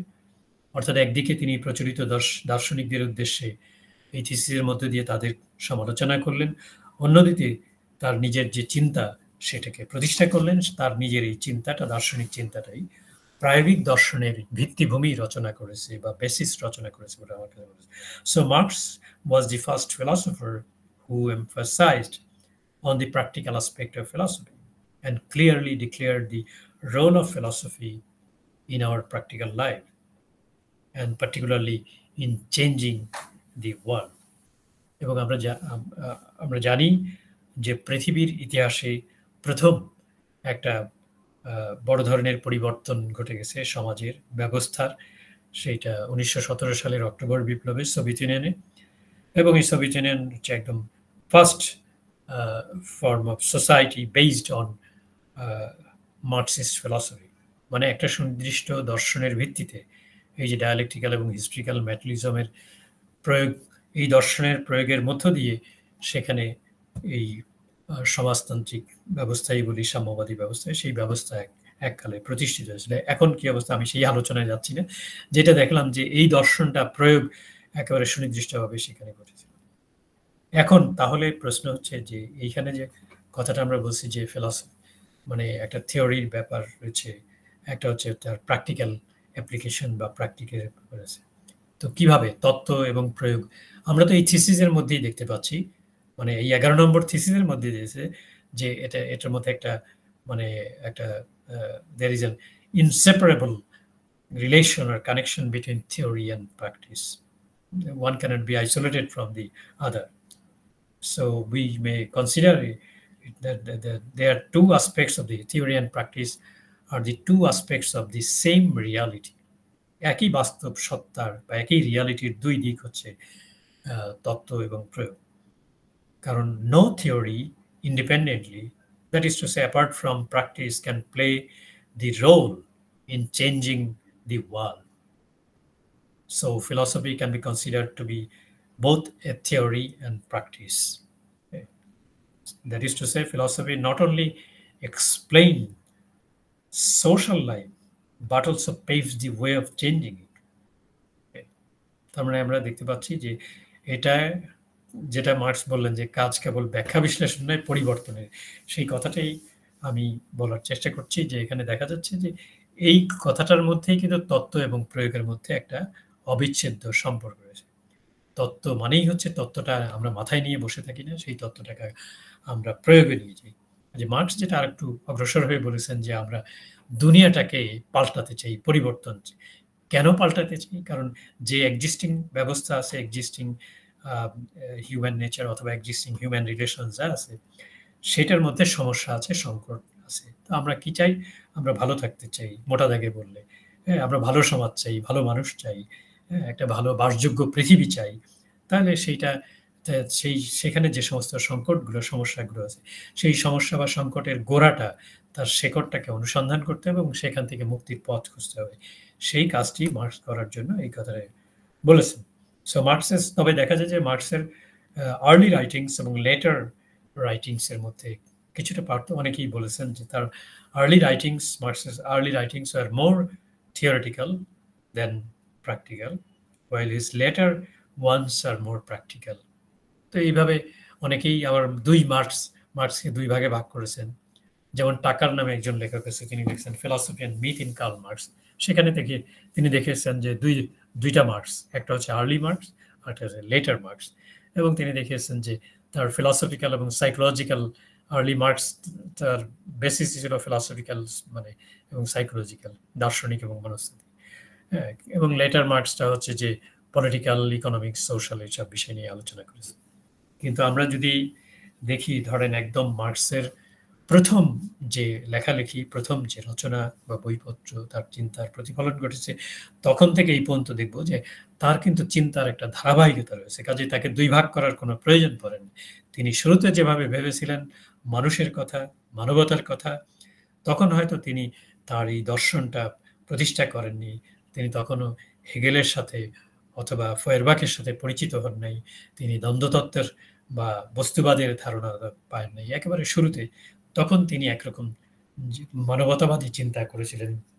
সেটি পরবর্তীকালে যে মানবতাবাদ, যেটা তিনি যে ব্যবস্থার মধ্যে ছিলেন, যে সমাজ ব্যবস্থার মধ্যে, তৎকালীন ইউরোপীয় সমাজ ব্যবস্থার মধ্যে যে পরিবেশে ছিলেন, সেইখানকার প্রেক্ষিতে এবং সারা ওয়ার্ল্ডকেও তিনি দেখেছেন, ব্যাখ্যা বিশ্লেষণ করেছেন, দেখে তিনি যে সিদ্ধান্তে উপনীত হয়েছেন। তো ফলে তার যে থিওরিটা তিনি প্রতিষ্ঠা করার চেষ্টা করেছিলেন, সেই মার্ক্সবাদী সেই তত্ত্বটাকেই তিনি প্রয়োগে সেটা দেখা গেছে। তা আমার কাছে মনে হয় যে তার early writings are more theoretical rather than practical, while his later writings are more practical. কিভাবে হলো? যখন তিনি মানে কাজের মধ্যে নেমে গেলেন, যখন তিনি পৃথিবীর এবং তার সময়ে তার ব্যবস্থার মধ্যে বিভিন্ন রেডিক্যাল প্রগ্রেসিভ মুভমেন্টের সাথে নিজে যুক্ত হলেন, যখন তিনি তার চিন্তা ভাবনাগুলো নিয়ে প্রতিবাদী উচ্চারণ শুরু করলেন, তার সাংবাদিকতা শুরু করলেন ইত্যাদি, তার মধ্যে দিয়ে সেই সময়কার যে রাষ্ট্র ব্যবস্থা, সমাজ ব্যবস্থা, যে বিশৃঙ্খলা, যে অব্যবস্থা, যে নৈরাজ্য, স্বৈরতন্ত্র, তার বিরুদ্ধে তিনি শুরু করলেন, যে শোষণ, নিপীড়ন, তার বিরুদ্ধে তিনি লেখনী ধারণ করলেন।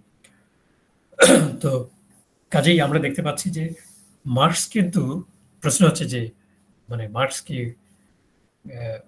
whether he is a philosopher or a revolutionist. অনেকেই মনে করেন মার্কস দার্শনিক ছিলেন, আবার অনেকে মনে করেন বিপ্লবী ছিলেন। কিন্তু আমরা দেখব যে marks is both a philosopher and a revolutionist. is not only a philosopher but also a revolutionary.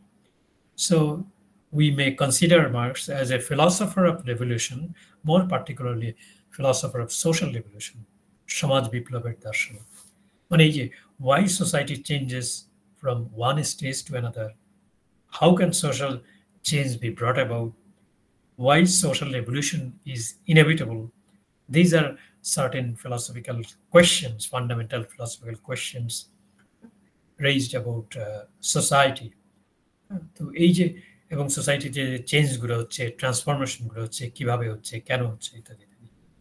তো এইভাবে মার্কস তার এই প্রশ্নগুলোকে অ্যাড্রেস করেছেন এবং অ্যাড্রেস করে তিনি দেখিয়েছেন যে এর জন্য একটা সোশ্যাল রেভলিউশন ইজ ইনএভিটেবল, এটা আবশ্যিক। এবং আমরা বিশেষভাবে দেখব যে তার ক্রিটিক অফ ক্যাপিটালিজম, যেটা পুঁজিবাদের যে সমালোচনা তিনি করেছেন, সেখানে তিনি দেখিয়েছেন যে exploitation and alienation are the two main defects of capitalism.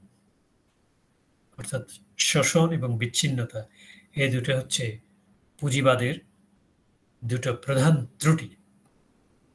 এখন এটা তো মার্কস পুঁজিবাদের ব্যাখ্যা বিশ্লেষণ করে বললেন, কিন্তু বললেন তো তিনি একেবারে বাস্তবে যেটা হচ্ছে, কিভাবে সারপ্লাস দিয়ে এক্সপ্লয়টেশন হচ্ছে, সারপ্লাস ভ্যালু দিয়ে কিভাবে এক্সপ্লয়টেশনটা সমাজের মধ্যে হচ্ছে এবং কিভাবে সেই পুঁজিবাদী সমাজের মধ্যে এলিয়েনেশনটা বা বিচ্ছিন্নতা, বিযুক্তিটা ঘটছে, বিলঙ্গিংনেসের সমস্যা হচ্ছে, এইটা তিনি দেখালেন। এবং তিনি মানে হি applied his materialism to capitalist society in order to understand the very nature of capitalism and as well as the crisis of capitalism. এটা হচ্ছে ক্যাপিটালিজমের বিশ্লেষণ করে তিনি এই দুটো ত্রুটির কথা বললেন এবং তার একটা সমাধানের পথও দেখালেন যে কিভাবে এই, অর্থাৎ এইখানেই কিন্তু তার অ্যাপ্লাইড ফিলসফি বা প্র্যাকটিক্যাল ফিলসফি, যে এটার মীমাংসা কিভাবে বা এ থেকে উত্তরণের বা মুক্তির পথটাকে। এছাড়া মার্কসের যে কনসেপশন অফ কমিউনিজম, তার যে কমিউনিজম সম্পর্কিত যে ধারণা, তিনি কিন্তু কমিউনিজম কেমন হবে, কি হবে, বিস্তারিত একটা ধারণার একটা দিক নির্দেশনা তিনি দিয়েছেন। কিন্তু পৃথিবীর ইতিহাসে যখন যে সমাজ হবে, সেই সমাজ যে ব্যবস্থা থাকবে, রিয়ালিটি যে হবে, সেই রিয়ালিটি যে ব্যবস্থাটা হবে, কাজে এটা তো মুখস্থ বা কিতাবি কোনো কথা নয় যে ব্যবস্থাটা এমনই হতে হবে। কিন্তু তিনি ওই সময়কার প্রেক্ষিতে তার যে একটা critique of the Gotha programme, সেখানে তিনি outline the idea of communism and which would be based on the principle of distribution. সেখানে তিনি একটা বন্টনের নীতির দিক নির্দেশনা দিয়েছেন, যেটাকে একটা প্র্যাকটিক্যাল প্রিন্সিপল, যেটা একটা ইকোনমিক প্রিন্সিপল, কিভাবে এই যে সম্পদের যে মধ্যে বা সম্পত্তির ক্ষেত্রে যে বৈষম্য সমাজে তৈরি হচ্ছে, সম্পত্তি ব্যক্তিগত মালিকানা হওয়ার ফলে, এবং সেই সম্পদের মধ্যে কিভাবে সুষম বন্টন করা যায়, এই নিয়ে তিনি যে ডিস্ট্রিবিউটিভ বা প্রিন্সিপাল অফ ডিস্ট্রিবিউশনের কথা বলেছেন। তার মধ্যে অনেকেই মনে করেন যে এখানে ডিস্ট্রিবিউটিভ জাস্টিসের কনসেপ্ট রয়েছে, যেটা অবশ্য বিতর্কের বিষয়। যাই হোক, মার্কস তো কোনো জাস্টিসের কনসেপ্ট বা এই ধরনের দেন নাই, কিন্তু এই ধরনের মরাল কনসেপ্ট তার চিন্তার মধ্যে রয়েছে। এখন এই যে একটা principal of distribution, which is a very practical principal, যে একটা রাষ্ট্র, একটা ব্যবস্থা কোন নিয়ম অনুযায়ী, কোন নীতি অনুযায়ী পরিচালিত হবে, এমন একটা নীতি অনুযায়ী পরিচালিত হওয়া উচিত যেখানে সব মানুষের কাজের সুযোগ সুবিধা রয়েছে এবং যেখানে আয় এবং সম্পদের সুষম বন্টন যেখানে হবে এবং এর মধ্যে দিয়ে মানুষের যে মধ্যে যে শোষণের সম্পর্ক, তার যে অবসান ঘটবে।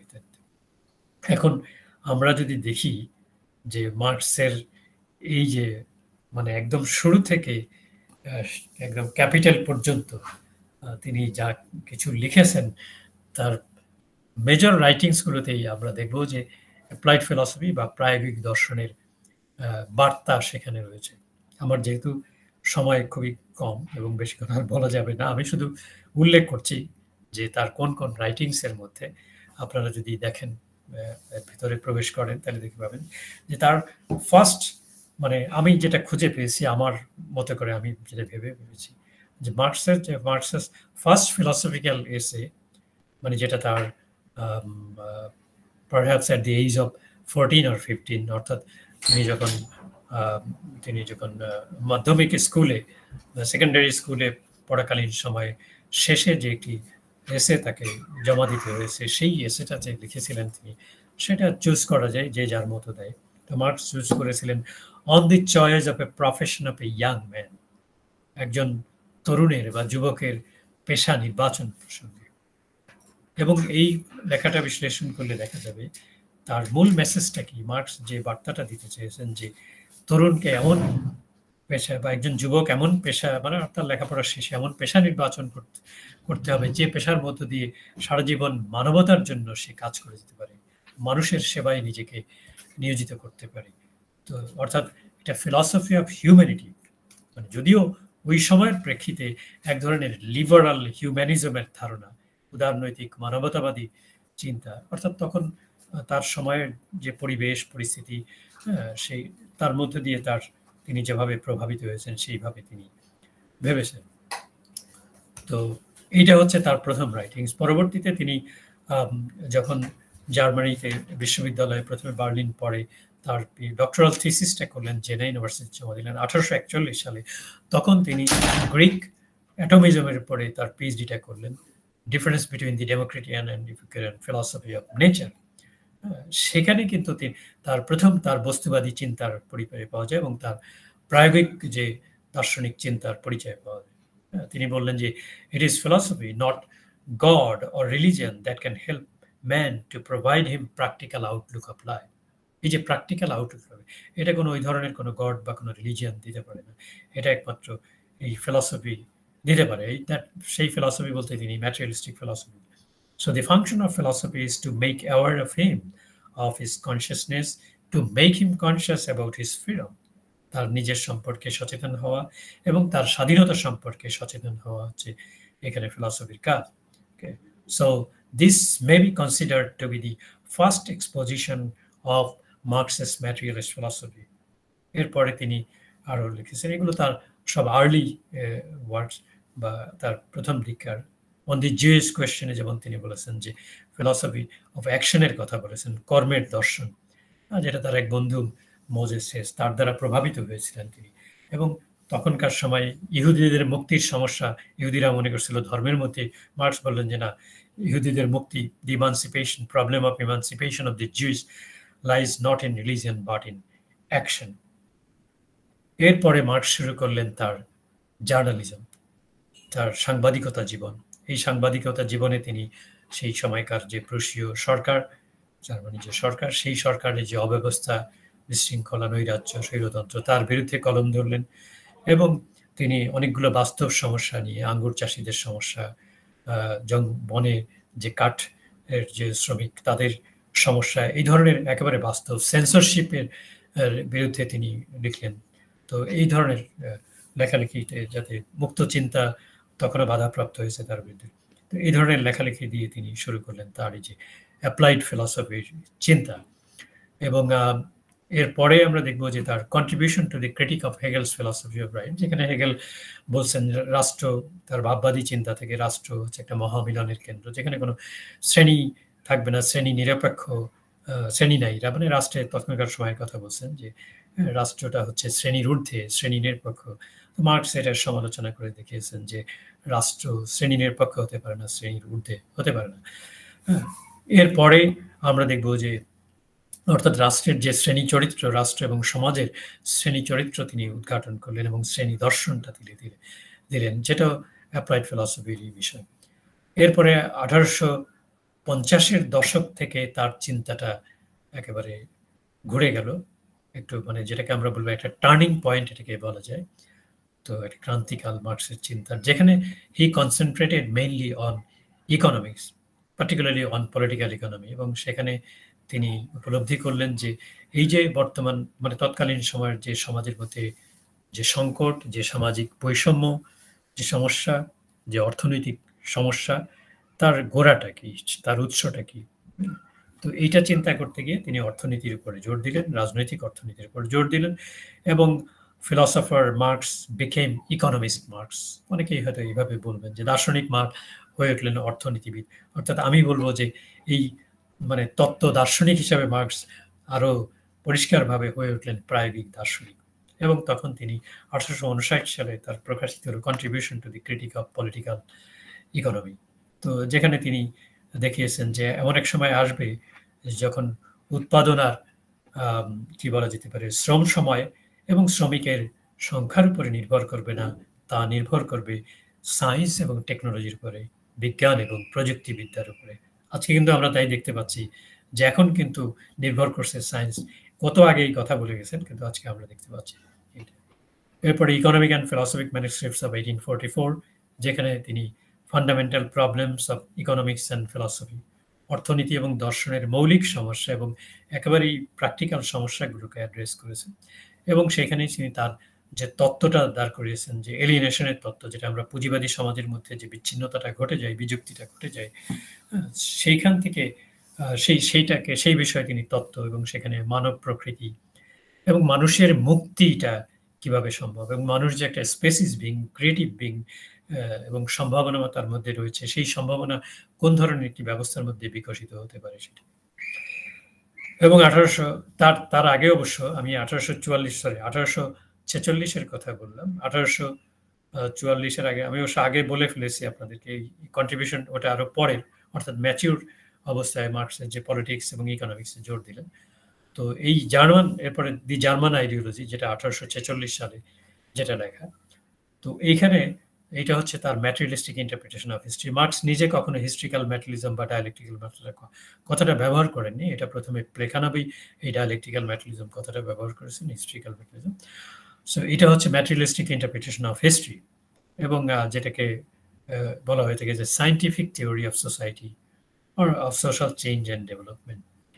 যেখানে আমি যদি মার্কসের একটা উক্তি দেই, তাহলে বোঝা যাবে যে তিনি কিভাবে এই প্র্যাকটিক্যাল ফিলসফি বা অ্যাপ্লাইড ফিলসফিটা আমাদের সামনে উপস্থিত। খুব মোটা দাগে যদি আমরা বলি, আমরা কিন্তু সবসময় এই ধরনের কথা বলি যে আমাদের সবকিছুর আগে প্রয়োজন হচ্ছে অন্ন, বস্ত্র, চিকিৎসা, শিক্ষা, স্বাস্থ্য ইত্যাদি। অর্থাৎ আমাদের বেসিক নিডগুলো আগে মেটানো দরকার। তো সেই জন্য আমরা যদি দেখি যে খুব সহজ সরল একটা যে সত্য, সেই সত্যটাকে তিনি যেভাবে আমাদের সামনে একটা সূত্র হিসাবে, একটা তত্ত্ব হিসাবে উপস্থাপন করেছেন, একেবারে মানুষের বাস্তব জীবনটা। তিনি বলেছেন, the German ideology, life involves before everything else eating, drinking, housing, clothing and various other things. The first historical act is thus the production of the means to satisfy these needs, the production of material life itself. এবং এখানে তিনি বলেছেন যে human history starts with material production, বৈষয়িক উৎপাদন দিয়ে শুরু, অর্থাৎ ইকোনমিক অ্যাক্টিভিটি দিয়ে, প্র্যাকটিক্যাল অ্যাক্টিভিটি দিয়ে মানুষের জীবন শুরু হয়। কাজেই আমাদের ফিলসফি বলি, আমাদের সায়েন্স বলি, আমাদের বিভিন্ন ডিসিপ্লিন আমরা যাই বলি না কেন, সবকিছুর আগে আমাদের প্রয়োজন হচ্ছে এই ধরনের আমাদের বেসিক নিডটাকে ফুলফিল করা। তো এই জন্য তিনি যেটা বলছেন যে material production forms the foundation upon which the state, institution, law, art, religious ideas have been evolved. Okay, the basis of all social institutions and social consciousness is the base, that is to say, economic structure of society, which is the material or objective basis of a society. যদি অনেকে এটাকে বলে থাকেন যে economic determinism, যেটা মার্কসের base and superstructure, কাঠামো বা ভিত্তি এবং উপরিকাঠামো, তার মধ্যে যে ডায়ালেকটিক্যাল রিলেশনশিপটিকে, সেটাও মার্কস দেখানোর চেষ্টা। যে আমি ওই বিতর্কে যাচ্ছি না যে অর্থনৈতিক নিয়ন্ত্রণবাদের সমালোচনা, এটা রাসেলও করেছেন মার্ক্সবাদকে বা ডায়ালেকটিক্যাল হিস্ট্রিক্যাল ম্যাটেরিয়ালিজমকে ইকোনমিক ডিটারমিনিজম, অনেকেই এমনকি এমএন রায়ও এটাকে ইকোনমিক ডিটারমিনিজম, যেটা ঠিক নয়। যাই হোক, আমি সেই আলোচনায় আমরা যাচ্ছি না। তো এইটা হচ্ছে যে যেহেতু মানুষের জীবনযাত্রা, এই জীবনযাত্রা, তার যে ব্যবহারিক জীবন, তার দৈনন্দিন জীবন, তার যে বাস্তব প্রয়োজন, তার যে কি বলবো যে ম্যাটেরিয়াল নিড বা বেসিক নিড, যেটা সেই নিডটা হচ্ছে আগে। কাজেই মানুষের জীবনের শুরু হয় কিন্তু এটা দিয়ে, এই ধরনের বৈষয়িক কর্মকাণ্ড, অর্থনৈতিক কর্মকাণ্ড, ইতিহাসের শুরু হয়।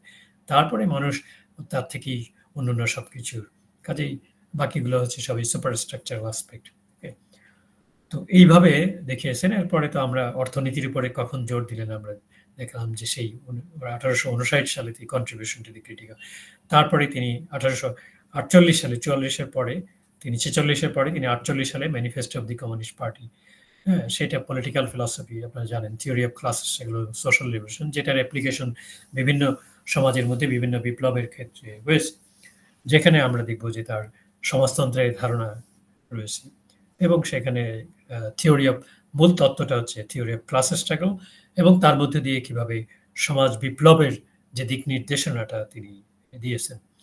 তো এরপরে হচ্ছে যে ক্যাপিটাল, যেটা হচ্ছে যে যেটাকে মহাগ্রন্থ বলা যেতে পারে, যার মধ্যে দিয়ে মার্কসের সমস্ত মূল মেসেজগুলো, মূল চিন্তাগুলো সমাজ সম্পর্কে, এবং সেখানে তিনি যে মূল তত্ত্বটা দিয়েছেন, ইকোনমিক যে সূত্রটা দিয়েছেন, যে ক্যাপিটালিজম কোন সূত্র অনুযায়ী কাজ করে, সেই অর্থাৎ economic law of development of capitalism, পুঁজিবাদী সমাজ ব্যবস্থার গতি, ধারা এবং বিকাশের সূত্রটা, সেই সূত্রটা হচ্ছে থিওরি অফ সারপ্লাস ভ্যালু।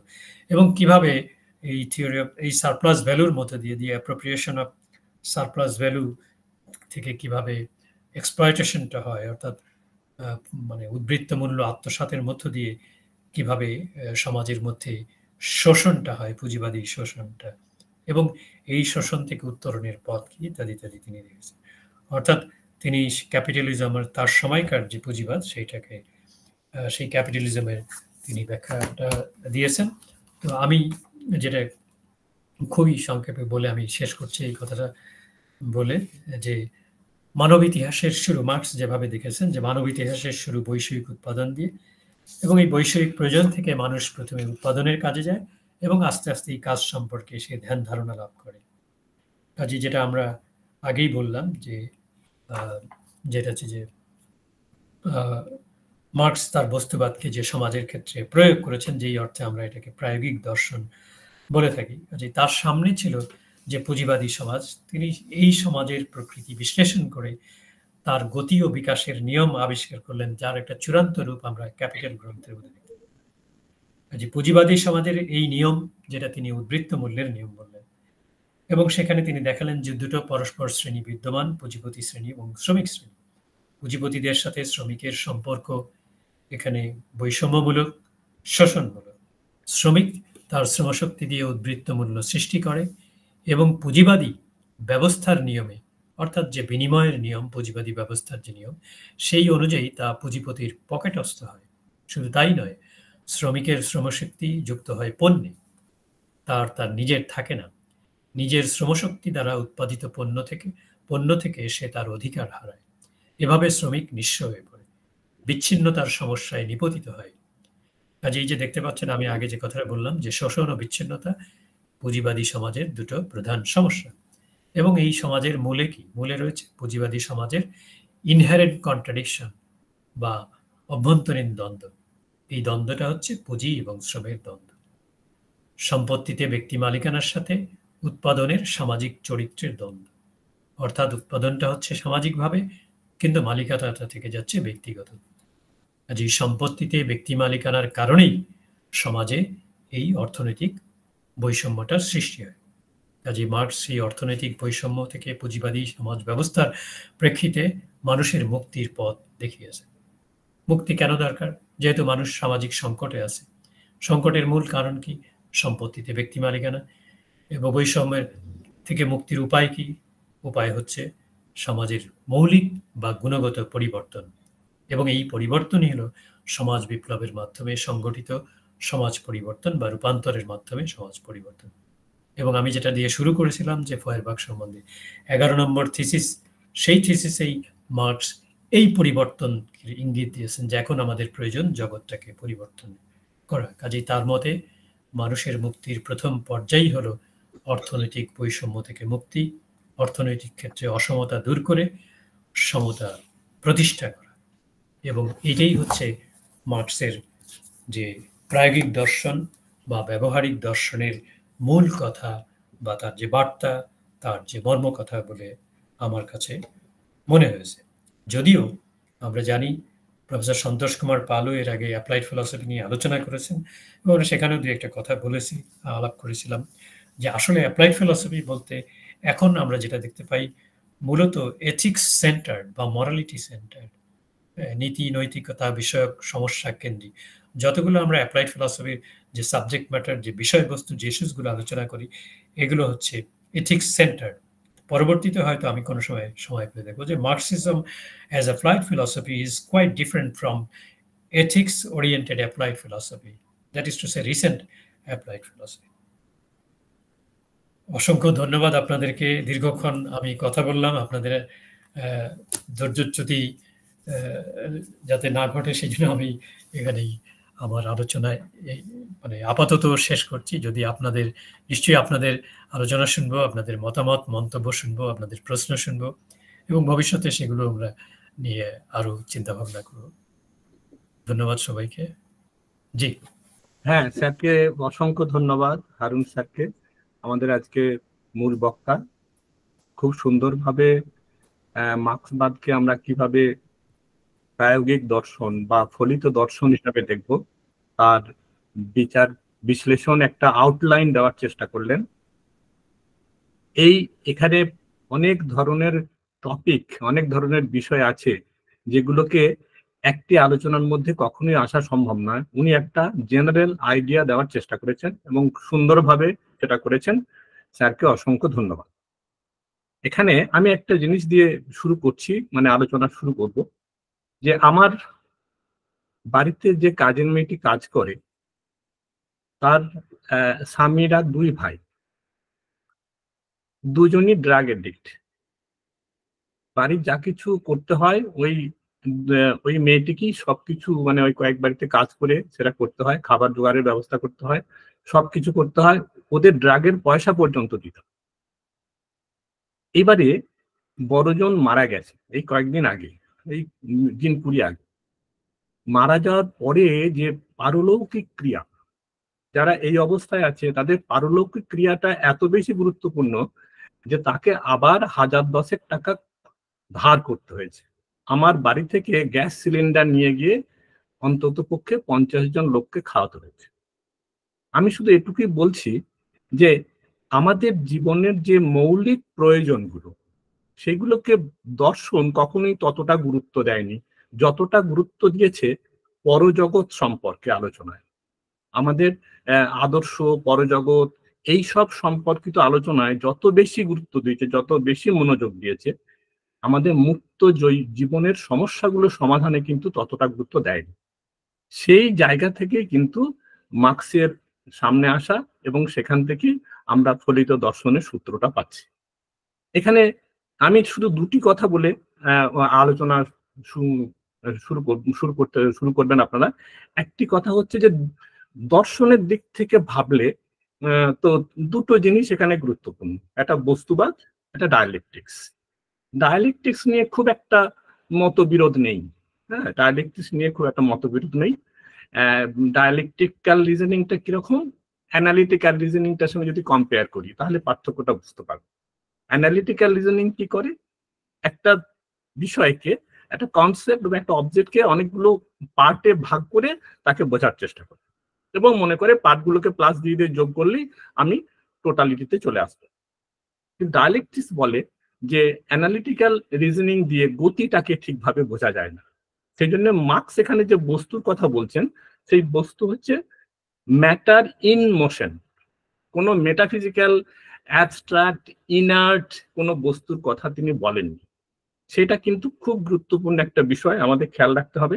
আরেকটা বিষয়, বস্তুবাদ বললেই আমরা ভাবি যে খাও দাও ফুর্তি করো, হ্যাঁ, কোনো নীতি নৈতিকতা মানার দরকার নেই, যা খুশি তাই করে যেতে পারো, এরকম একটা জীবন যেটা যেটা অনেকটা জন্তুর জীবনের সঙ্গে, জান্তব জীবন, পশুর জীবনের মতো। বস্তুবাদকে নিন্দে করতে করতে করতে করতে আজকে এই ভাবনাটা আমাদের সামনে এসেছে। বস্তুবাদ আর কিছু বলে না, যে বলছে পরজগতের প্রসঙ্গ বাদ রেখে এই বর্তমান জীবনে আমাদের সামনে যা আছে এইটাকে আমরা ভাগ করে সবাই মিলে কিভাবে মানুষের মতো, ন্যূনতম মানুষের মতো জীবন ধারণ করতে পারি, এটুকু ছাড়া মার্ক্স মানে বস্তুবাদের এখানে তেমন কিছু নেই। আর আপনি যদি বর্তমান জীবনকে ব্যাখ্যা করার জন্য আপনি ভবিষ্যৎ জীবনের কথা বলেন, পূর্ব জন্মের প্রসঙ্গ তোলেন, তাহলে কিন্তু বাস্তব জিনিস, কিন্তু বাস্তব জগৎটা, এই যে দৈনন্দিন জীবনের সমস্যাটা কিন্তু গুরুত্ব পায় না। সেই সমস্যাটাকে গুরুত্ব দেওয়ার জন্য এবং এখানে বস্তুবাদ কথাটার অর্থ শুধু এটুকুই যে আমি কোনো অতিপ্রাকৃত সত্তার প্রসঙ্গ না তুলে বাস্তব জীবনে আমার সামনে যা কিছু আছে তার মধ্য থেকে আমি সকলের জন্য আমি ন্যূনতম প্রয়োজন মেটানোর চেষ্টা করব। সেজন্য এখানে বস্তুবাদ সম্পর্কে এই ধারণাটা পরিষ্কার হওয়া খুব দরকার। আমার মনে হয় রামকৃষ্ণ ভট্টাচার্যের যে চটি চটি লেখাগুলো আছে, বইগুলো আছে, সেখানে এই কথাগুলো খুব সুন্দরভাবে আলোচনা করেছেন। আমি আর কথা বাড়াবো না, এবারে আলোচনা শুরু করব।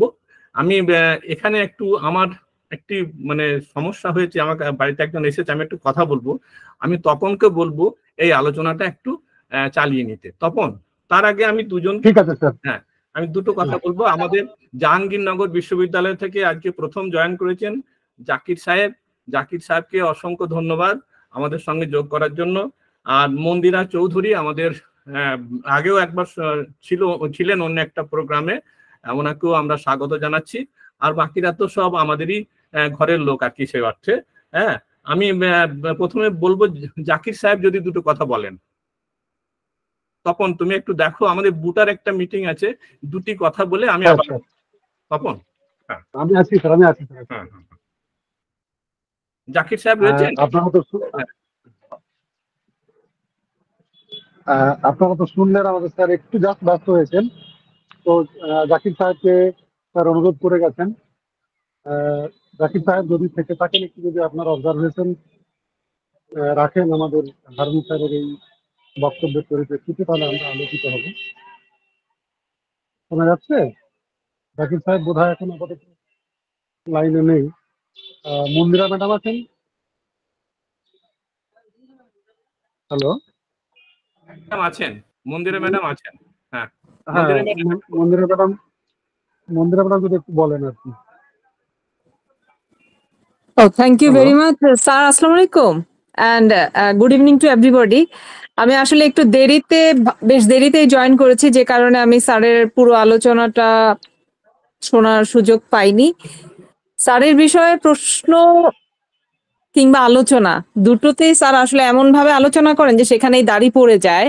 আমি শুনছিলাম আর ভাবছিলাম যে কি পয়েন্টটা নিয়ে একটা কথা বলবো। স্যার বরাবরই এরকমই আমাদেরকে ক্লাসে পড়াতেন, তারপরেও স্যারের লেখা পড়ে আমরা এইভাবেই উত্তরগুলা খুঁজে পায়। তো স্যার, আপনার কাছে আমার একটু এটা আমার জাস্ট কিউরিওসিটি যে স্যার এত কিছু নিয়ে তিনি কথা বলেছেন, আপনার কি স্যার মনে হয় যে তিনি নৈতিকতার বিষয়টাকে একটা পরাবাস্তব বিষয় বা আমাদের দৈনন্দিন জীবনে কম গুরুত্বপূর্ণ একটি বিষয় হিসেবে দেখেছেন, যেটা ঠিক আমাদের ব্যবহারিক জীবনের জন্য ততটা প্রাসঙ্গিক হয়ে ওঠেনি তার সামগ্রিক আলোচনাগুলোতে?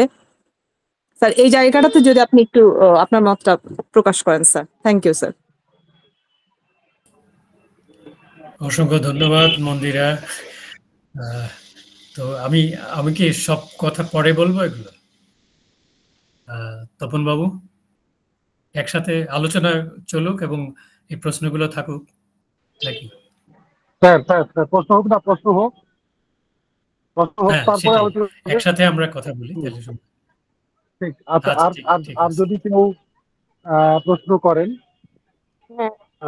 হ্যাঁ স্যার, আমি অদিতি দাশগুপ্ত বলছি, ওয়েস্ট বেঙ্গল স্টেট ইউনিভার্সিটি থেকে। হ্যালো। তো আমার যেটা প্রশ্ন ছিল, হ্যাঁ, সেটা হচ্ছে যে এই যে জায়গাটা, মানে মার্কস নিজেকে ফিলোসফার বলতে দ্বিধাগ্রস্ত ছিলেন, কেন ছিলেন, সেই জায়গাটা আপনার মানে আলোচনা থেকেই বুঝতে পেরেছি অনেকটাই। তো ওই জায়গাটার ওই পয়েন্টটা যদি একটু প্রাঞ্জল করে দেন আর একটু, কারণ এটা তো আমরা যখন ফিলোসফি পড়তে যাচ্ছি তখন এটা একটা আমাদের বেসিক প্রশ্ন হয় আর কি, যে ট্র্যাডিশনাল ফিলোসফারদের থেকে তার যে পার্থক্যটা আর কি, ওই জায়গাটুকু একটু যদি আরেকবার বলে দেন। Thank you. নিশ্চয়ই স্যার অ্যাড্রেস করবেন। আর কেউ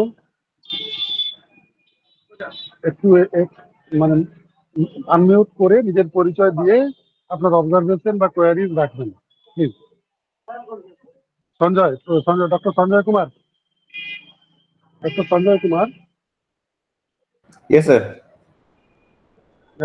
Yes, please proceed with your question.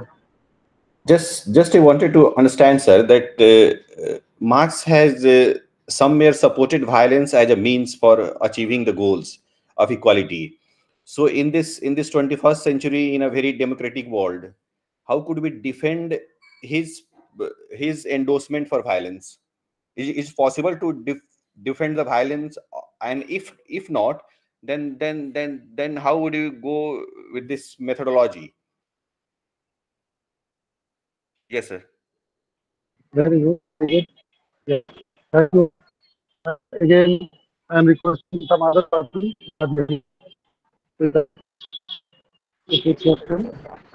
Anurima Bhattacharya, you have raised your hand. Good evening, sir. Yes, good evening, sir. আমি অনুরিমা ভট্টাচার্য বলছি, নর্থ বেঙ্গল ইউনিভার্সিটি থেকে। স্যার, আমার কথা শোনা যাচ্ছে? হ্যালো, খুব আমার কথা শোনা যাচ্ছে? আরেকবার রিপিট করুন। হ্যালো, খুব হালকা। হ্যালো, হ্যাঁ বলুন। অডিবল? বলুন। হ্যাঁ, ওকে। স্যার, আমার প্রশ্ন হচ্ছে যে আমাদের তো এই ফোকাসটা হচ্ছে অ্যাপ্লাইড ফিলসফি, তো আমরা একটা ভাগ করে থাকি অ্যাপ্লাইড ফিলসফি এবং প্র্যাকটিক্যাল ফিলসফির মধ্যে। তো আর একটা মার্কসিস্ট ফিলসফি আর মার্কসিয়ান ফিলসফিটাও আমরা একটু আলাদা করতে পারি। তো যেটা মার্কসিজম, যেটা মার্কসিস্ট থিওরি, সেইটাকে আমরা প্র্যাকটিক্যাল ফিলসফি বলাটা বেশি যুক্তিযুক্ত হবে? মার্কসিয়ান থিওরিটাকে যদি আমরা অ্যাপ্লাইড বলি, নাকি মার্কসিজমটাও আমরা অ্যাপ্লাইড ফিলসফি ধরতে পারি? আমার কাছে এটা more practical philosophy than applied philosophy. আপনি যদি একটু বলেন, any application of the practical philosophy of Marx can definitely be a Marxian theory, which will be an applied philosophy, but what itself will be the status of Marxist philosophy or Marxism? Is it a practical philosophy or applied philosophy? Sir, please.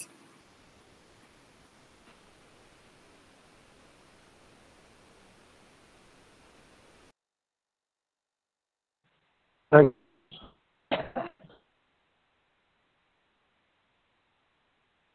আরো দুটি অধিকতর শুনে নেবো, আরো আবার ডিসকাশনে যাবেন।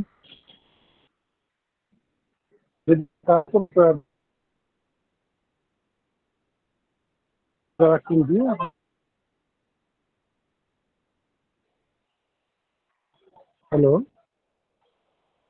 হ্যাঁ Tapan sir, আপনার ভয়েস ব্রেক করছে না?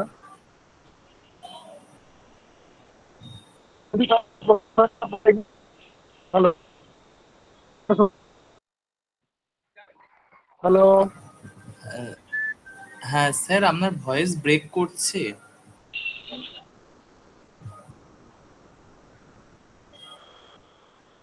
হ্যাঁ পরবর্তী। হ্যাঁ হ্যালো, শোনা যাচ্ছে? হ্যাঁ হ্যাঁ হ্যাঁ, এবার শোনা যাচ্ছে? হ্যাঁ স্যার। হ্যালো, শোনা যাচ্ছে, শোনা যাচ্ছে। হ্যাঁ, বিনাল প্রশ্ন করো, বা তো এটা নিয়ে কাজ। হ্যাঁ না, আমার প্রশ্ন কিছু নেই, আমার ভালো লেগেছে। স্যার কোথায় অফ হয়ে গেছেন, স্যারকে রেসপন্ড করছেন না স্যার? না না, আমি আছি তো। হারুন স্যার আছেন তো? ঠিক আছে, আমি স্যার আছেন, আগে শুনি, তারপরে আমরা কথা বলবো। আচ্ছা, ঠিক আছে, ঠিক ঠিক। আর কেউ যদি প্রশ্ন করেন আর কি,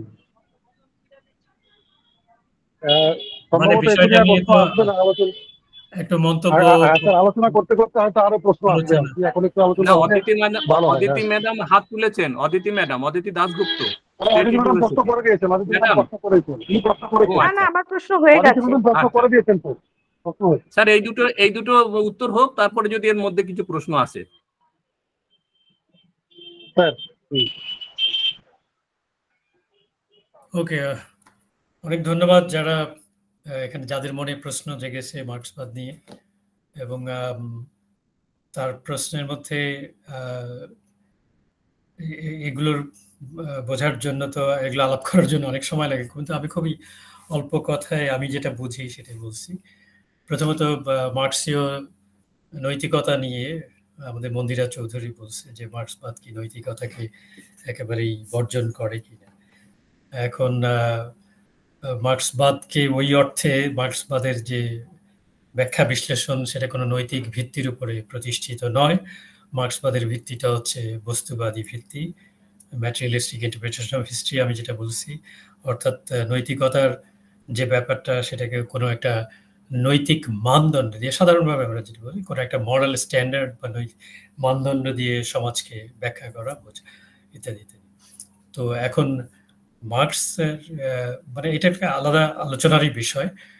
অর্থাৎ একটা সমাজকে দেখেছেন, যদি সমাজটা হয় মানুষে মানুষে যদি সেখানে বৈষম্য থাকে, মানুষে মানুষে যদি সেখানে কি বলা যেতে শ্রেণী বৈরিতা থাকে, শ্রেণী বৈষম্য থাকে, তাহলে সেখানে সেই অর্থে মার্কস বা এঙ্গেলস নৈতিকতাকে বাতিল করে দিয়েছেন, যেটা ক্লাস মরালিটি হিসাবে। মরালিটি বলতে ক্লাস মরাল, মানে ক্লাস ডিভাইডেড সোসাইটি থাকা মানেই হচ্ছে যে ক্লাস মরালিটি, সেখানে শ্রেণীর নৈতিকতা, বিত্তবান শ্রেণীর নৈতিকতা আর নিম্নমান শ্রেণীর নিম্নবিত্ত শ্রেণীর নৈতিকতা এক নয়, ঠিক আছে? সেটা ভেরি করবে। একজন পুঁজিপতির নৈতিকতা আর একজন শ্রমিকের নৈতিকতা এক নয়। তো ফলে এই ধরনের কোনো ইউনিভার্সাল মরাল স্ট্যান্ডার্ড নাই, বা যেটা দিয়ে সমাজকে বোঝা যাবে না। তো এইখানে যেমন ক্যাপিটালিস্ট সোসাইটি থেকে বলছেন যে এটা হচ্ছে বুর্জুয়া মরালিটি, এই বলে এটাকে নাকচ করে দিয়েছে। তো সেই জন্য সেই অর্থে যদিও মার্কসের বিভিন্ন চিন্তাভাবনার মধ্যে অনেকেই নৈতিকতা বিষয়ক তত্ত্ব প্রতিষ্ঠা করার চেষ্টা করেছেন, যেটা আমি আমার যে পিএইচডি থিসিস সেখানে নরমেটিভ মার্কসিজম, নরমেটিভ মানে মরাল পয়েন্ট অফ ভিউ থেকে, অর্থাৎ এই একটা ট্রেন্ড মার্কসবাদের মধ্যে, সেখানে দেখানো হয়েছে যে মার্কসবাদের মধ্যে theory of justice, theory of distributive justice রয়েছে। ক্যাপিটাল গ্রন্থের থেকে দেখানো হয়েছে যে মার্কস সেখানে বলছেন যে capitalist exploitation of surplus value is a kind of theft, embezzlement and robbery. এটা চুরি, তারপরে তহবিল তসরুপ, লুণ্ঠন ইত্যাদি ইত্যাদি বলেছেন। তো অনেকে মনে করে যে এখানে মার্কসের যে এক্সপ্লয়টেশন, থিওরি অফ এক্সপ্লয়টেশন আছে, সেখানেই নৈতিকতার ধারণা আছে, নৈতিক একটা ভিত্তি সমাজে রয়েছে। কিন্তু মার্কসের নিজের, অর্থাৎ আমরা যখন মার্কসকে বোঝার চেষ্টা করব তখন তার নিজের লেখা দিয়েই তাকে বোঝার চেষ্টা করব। পাশাপাশি রিলায়েবল গাইড হিসাবে এঙ্গেলস এবং লেনিনকে দিয়েও আমরা তাকে বুঝতে পারি। তো সেই জন্য আমরা দেখব। কিন্তু যেটা হচ্ছে যে ক্রিটিক অফ দি গোথা প্রোগ্রামের মধ্যে যে মার্কস ডিস্ট্রিবিউশনের কথা বলেছেন, প্রিন্সিপাল অফ ডিস্ট্রিবিউশন, সেখানে অনেকেই নৈতিকতা বিষয়ক তত্ত্ব, পার্টিকুলারলি থিওরি অফ জাস্টিস, এটাকে এ নিয়ে অনেক বিতর্ক আছে।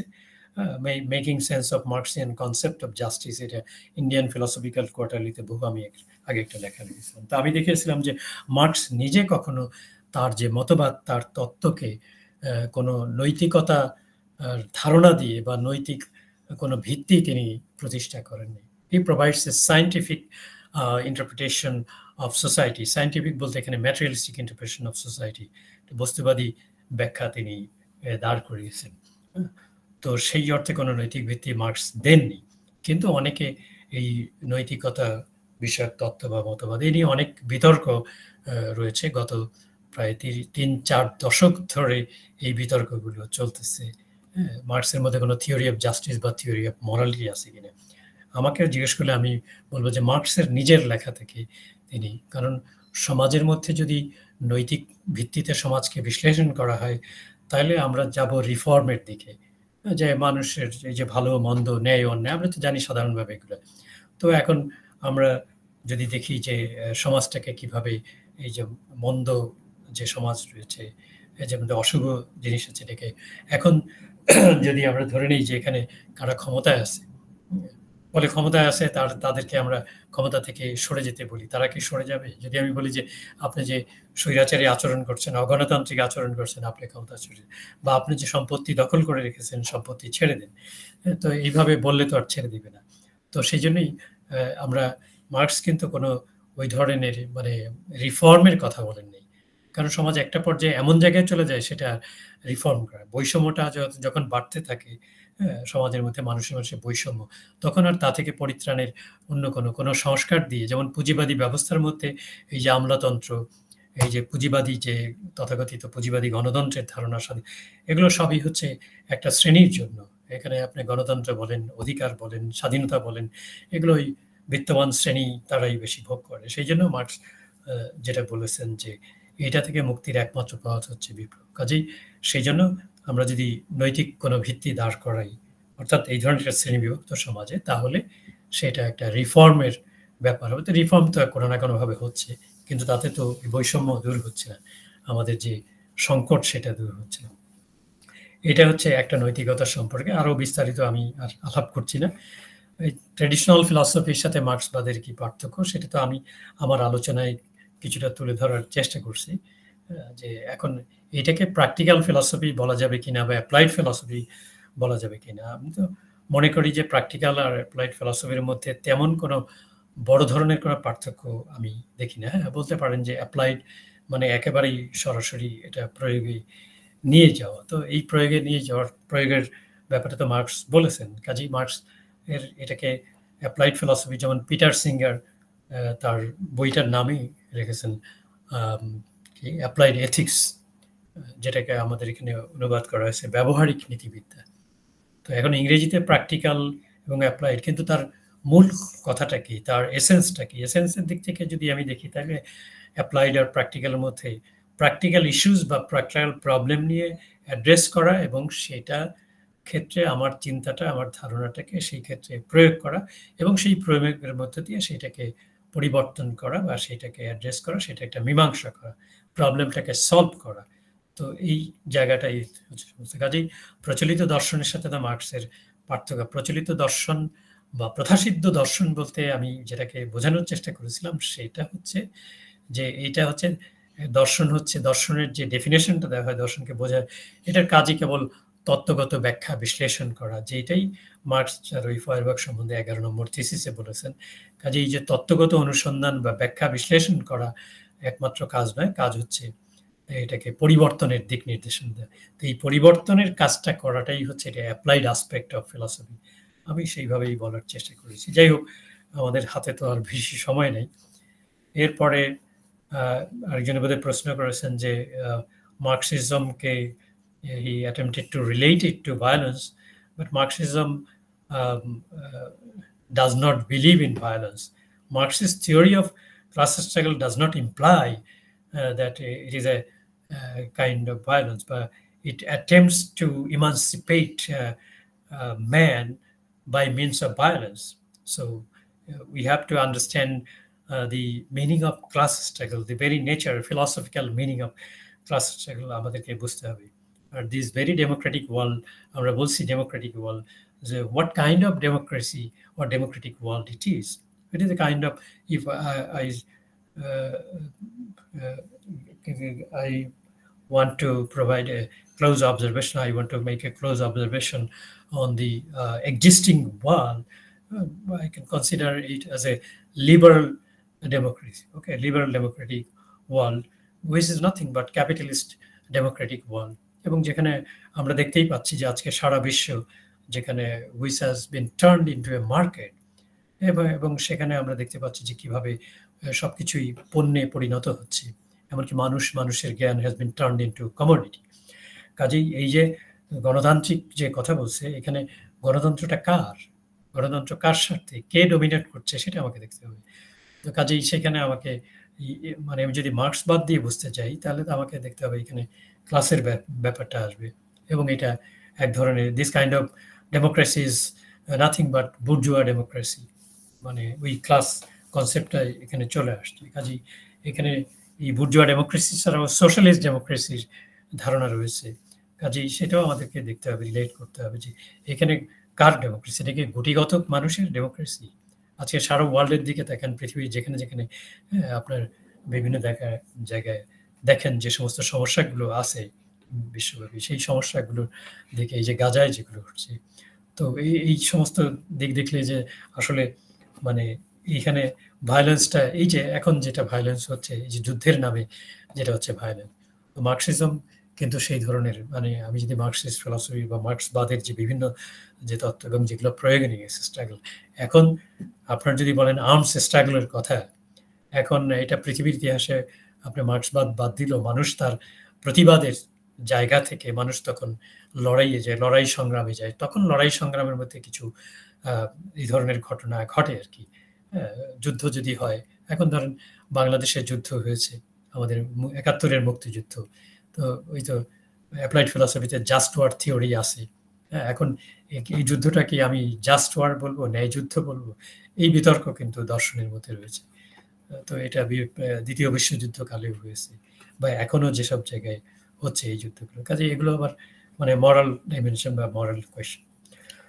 তো যাই হোক, এইভাবে কিন্তু এই জিনিসগুলোকে আমরা নানা দিক থেকে, তবে আজকের আলোচনার মধ্যে অনেক বিষয় আসছে। সন্তোষবাবু যেটা বলেছেন যে এটা আমি জাস্ট কিন্তু আউটলাইন আকারে এটা উপস্থাপন করেছি। আমি আমার জানা মতে এখন পর্যন্ত এই ধরনের কোনো গবেষণা বা লেখালেখি আমি দেখি নাই যে মার্কসিজম যে অ্যাপ্লাইড ফিলসফি সেই হিসাবে এটাকে আলাদাভাবে। আমার কাছে তার বইপত্র পড়ে যেটা মনে হয়েছে যে এইভাবে বলা যায়। আমি জাস্ট আমার একটা রাফ ধারণা আপনাদের সামনে হাজির করলাম আর কি।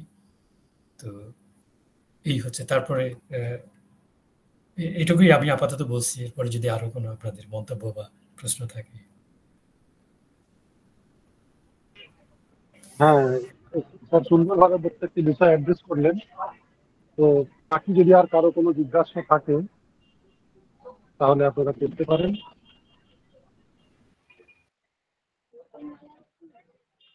আচ্ছা, চন্দন বাবু রয়েছেন, চন্দন কুমার গোস্বামী। চন্দন, তুমি কিছু বলবে? চন্দন রয়েছে না? চন্দন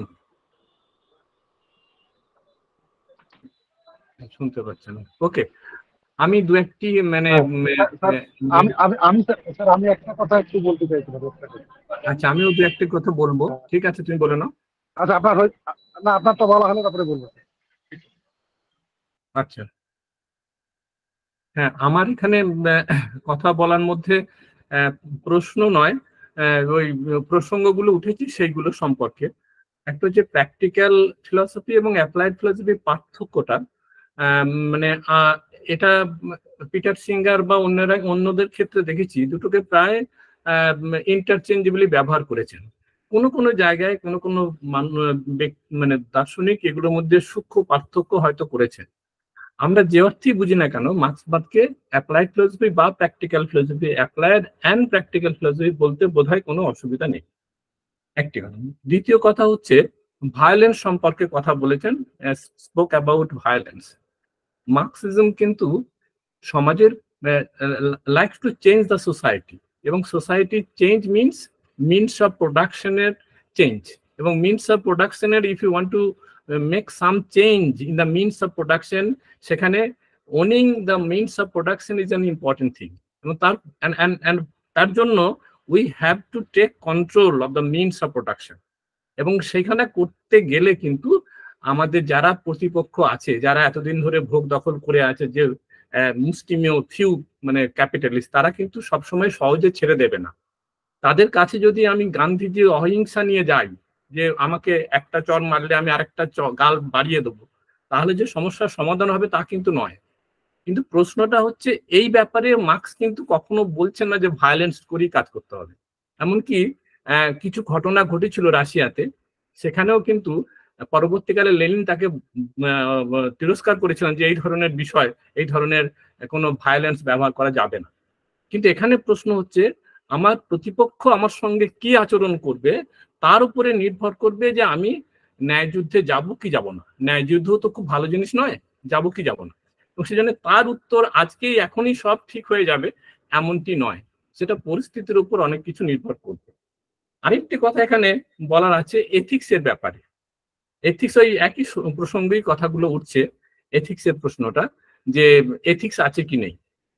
এখন আমরা এথিক্স বলতেই যে জায়গাটা আমাদের মাথার মধ্যে আসে সেটা হচ্ছে যে একটা ডিভাইন প্রভিডেন্স আছে, সেরকম একটা এথিক্সের ধারণা। বাইরে থেকে কেউ কিছু ফর্মুলেট করে দেবে, আমরা সেভাবে নিয়ম মেনে চলব।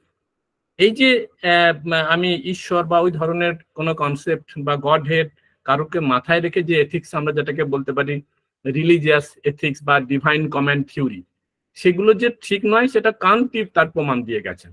এবং কান্ট স্বয়ং এটা বলছেন যে it should be based on our reason, rationality. আচ্ছা, মার্ক্স কি র্যাশনালিটিকে অস্বীকার করেন? তাহলে তো এথিক্সকে অস্বীকার করার তো কোনো জায়গা নেই। কিন্তু মার্ক্স এগুলো নিয়ে আলাদা করে বলার মতো সময়, সুযোগ বা তার প্রয়োজন মনে হয়নি তখন। আর একজন ব্যক্তি সবকিছু লিখে পরিষ্কার একবারে মানে আমাদের সিবিসিএস কোর্সের মতো পয়েন্ট করে করে লিখে দিয়ে যাবেন, একজন ব্যক্তি তা তো আর হয় না, কিন্তু তার অনেক উপাদান এখন বেরুচ্ছে। আমার কাছে একজন পিএইচডি তে কাজ করছে মার্কসিয়ান এথিক্স নিয়ে, অনেক তথ্য প্রমাণ সূত্র রয়েছে যেগুলো দিয়ে তার যে এথিক্সটাকে আমরা ডেভেলপ করতে পারি, সেই সুযোগ অবশ্যই রয়েছে। তা এই কয়েকটি কথা আমি বললাম, এরপরে তপন তোমার কথা বলো, দিয়ে আলোচনাটা শেষ করো। হ্যাঁ, আমি অত্যন্ত ধন্যবাদ পাবো আর এত সুন্দর একটা আলোচনা আমাদের উপহার দেওয়ার জন্য। তো আমার একটা কৌতূহল যে আলটিমেট গোল মার্কসিজমের হচ্ছে ক্লাসলেস সোসাইটিটা এস্টাবলিশ করা। এই ক্লাসলেস সোসাইটিটা এস্টাবলিশ করার যে কনসেপ্টটা, এটা কি অ্যাকচুয়াল, এটা কি বাস্তব? তার কারণ যে অর্থে ক্লাসলেস সোসাইটির কথা বলছেন আমি যদি ধরেও নিতে হবে, কিন্তু এখানেও একটা ক্লাস বিভাজন থাকবে, পাওয়ার হোল্ডার এবং পাওয়ারলেস। সোসাইটির প্রত্যেকটা মানুষই তো আর পাওয়ার হোল্ডার হবে না। তাহলে এই যে শ্রেণী বিভাজনটা নতুন করে উঠবে, সেই বিষয়ে কি কোনো সমাধান সেখানে আছে? Sir please.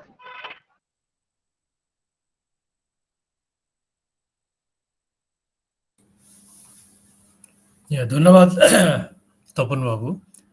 একটু আগেই সন্তোষ বাবু যে কথাগুলো বললেন পরিষ্কার করে, একটা হচ্ছে যে এথিক্স নিয়ে, মানে যে এথিক্সটা হচ্ছে একটা খুবই মানে একটা ডিবেটের ব্যাপার আছে। এ নিয়ে অনেক গত কয়েক দশক ধরে এটা নিয়ে বিতর্ক রয়েছে, whether there is any ethical concepts or theories in Marxism, যেটা নিয়ে অনেক গবেষণা হয়েছে। যাই হোক, সেটা another question, কিন্তু এথিক্যাল ইস্যুস, এথিক্যাল কোশ্চেন তো অবশ্যই আছে মার্কসিজমের মধ্যে।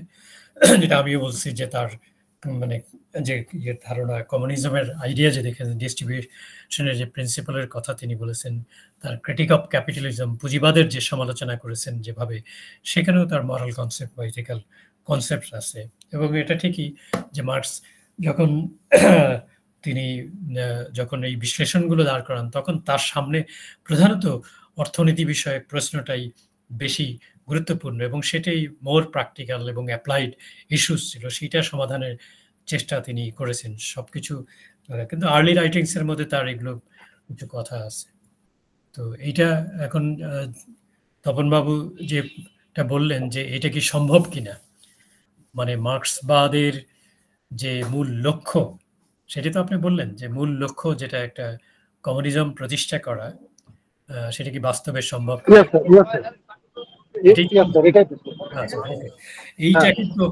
এইটা কিন্তু আজকের প্রশ্ন না, এই প্রশ্নটা কিন্তু সেই মানে মার্ক্সবাদের জন্মলগ্ন থেকে এই প্রশ্নটা এখন আরো বেশি প্রাসঙ্গিক হয়েছে। কারণ এটা বিশ্লেষণ করতে গেলে তো তখন যেতে হবে সেই যে প্রথম সমাজতান্ত্রিক সমাজ প্রতিষ্ঠিত হলো সোভিয়েত ইউনিয়নে 1917 অক্টোবর বিপ্লবের মধ্য দিয়ে। তারপরে এইটা ফার্স্ট স্টেজেই যখন তার লাস্ট স্টেজ বা সেকেন্ড স্টেজ যেটা কমিউনিজম প্রতিষ্ঠার দিকে যাওয়ার আগেই সেটা কলাপস করল।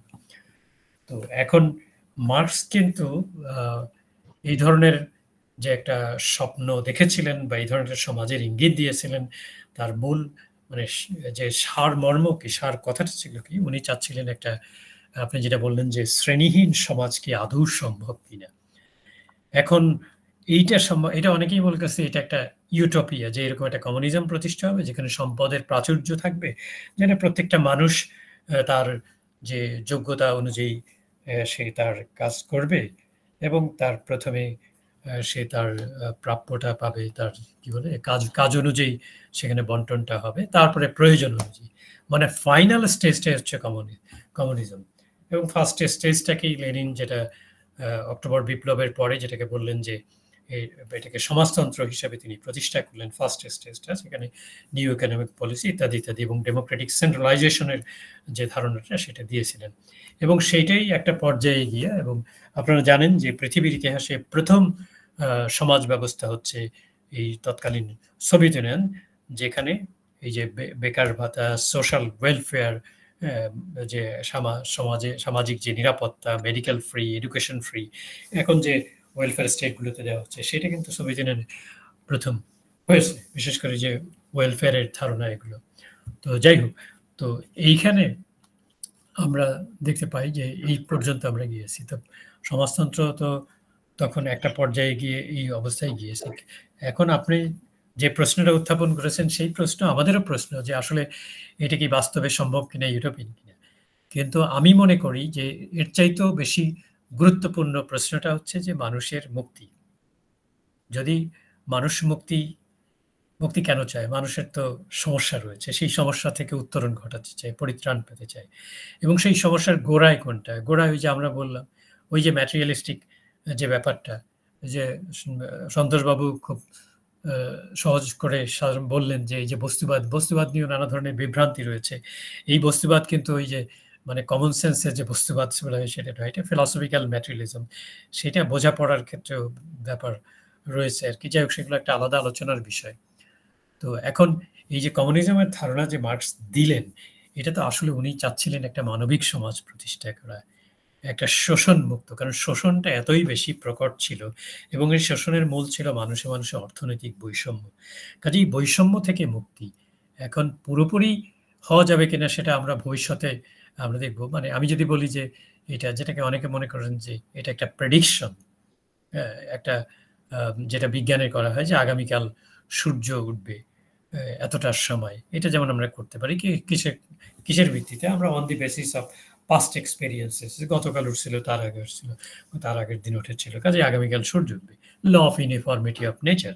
ফলে প্রকৃতি বিজ্ঞানের ক্ষেত্রে এই ধরনের প্রেডিকশন করা সম্ভব, কিন্তু ভবিষ্যতে সমাজ এই ধরনের শোষণহীন সমাজ প্রতিষ্ঠিত হওয়া সম্ভব কিনা পরিপূর্ণভাবে, এই ধরনের প্রেডিকশন যদি মার্কস বলেছেন যে এটা ইনএভিটেবল, মানে ইনএভিটেবল কি বলছেন যে সোশ্যাল রেভলিউশন আর সোশ্যাল ট্রান্সফরমেশন আর চেঞ্জ ইজ ইনএভিটেবল, এটা বললেন কিসের ভিত্তিতে?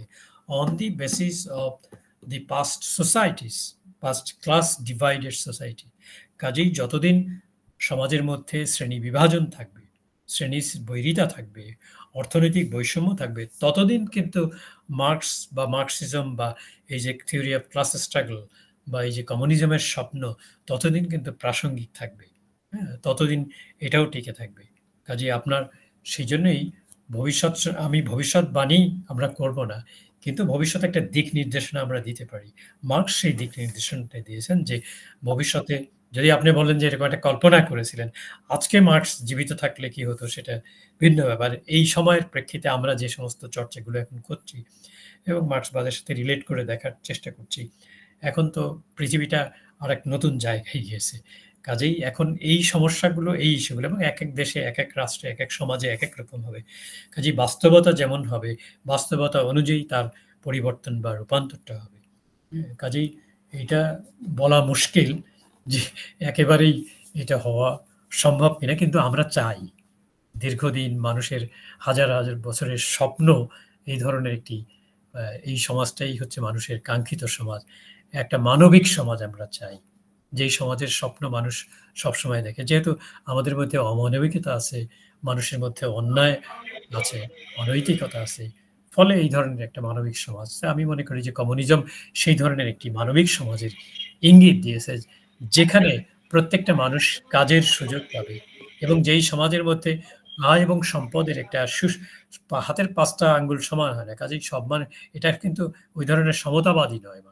এখানে ওই যে ডিস্ট্রিবিউশনের প্রিন্সিপাল আছে, সেই প্রিন্সিপাল অনুযায়ী যদি আমরা দেখি প্রত্যেকটা মানুষ তার যে সম্ভাবনা আছে সেই সম্ভাবনা বিকাশের সুযোগটা যাতে সৃষ্টি হয়, এমন একটি ব্যবস্থা চাচ্ছিলেন। সেই মূল যে মেসেজটা বা তার যে এসেন্সটা মার্কসবাদের বা কমিউনিজমের, সেটাই যে আমরা মানুষের সামগ্রিক মুক্তি চাই, যেখানে প্রত্যেক মানুষের সৃজনশীল বিকাশ সম্ভব। যাই হোক, আমরা একটি আলোচনায় সব শেষ। স্যার অসাধারণ, স্যার অসাধারণ, অসাধারণ, থ্যাংক ইউ স্যার, অসাধারণ, আমি সত্যি খুব উপকৃত হলাম, থ্যাংক ইউ। এইগুলো নিয়ে পরে আরেকটা আলোচনা করা যেতে পারে মার্কসিজমের সমালোচনার দিক থেকে, বুঝেছেন? আমার মনে হয় তাই, যে এ নিয়ে যে ডিবেট গুলো আছে বা যে অভিযোগগুলো আছে, যেমন ইকোনমিক ডিটারমিনিজম নিয়ে অনেকেই বলেন বা অভিযোগ আছে, কিন্তু আমরা তো আর ওই কিতাবি বা ডগমেটিজমে বিশ্বাস করি না, ডগমেটিক মার্কসিজমে বিশ্বাস করি না। বা আমি যে মার্কসবাদের আমার ওই ধরনের মার্কসবাদের মধ্যে যদি আজকে মনে হয় যে না আমার সমাজের মধ্যে ক্লাস নাই, তাহলে আমি কেন এটা আনতে যাবো, তাই না? আমি যদি মনে দেখি যে না এক্সপ্লয়টেশন নেই বা সমাজের মধ্যে সবাই মুক্ত চিন্তার অধিকারী, সবাই কথা বলতে পারছে, তাহলে আমি যখন দেখবো যে এটা কাজ করছে না, তখন তো আমি রেশনাল জাস্টিফিকেশন যদি না থাকে, আমি তো দেখতে পাচ্ছি যে এখনো আছে, সেই জন্যই আমার কাছে মনে হচ্ছে যে এটা প্রাসঙ্গিক। তো যাই হোক, আর যদি কারো কোনো বক্তব্য বা মন্তব্য থাকে।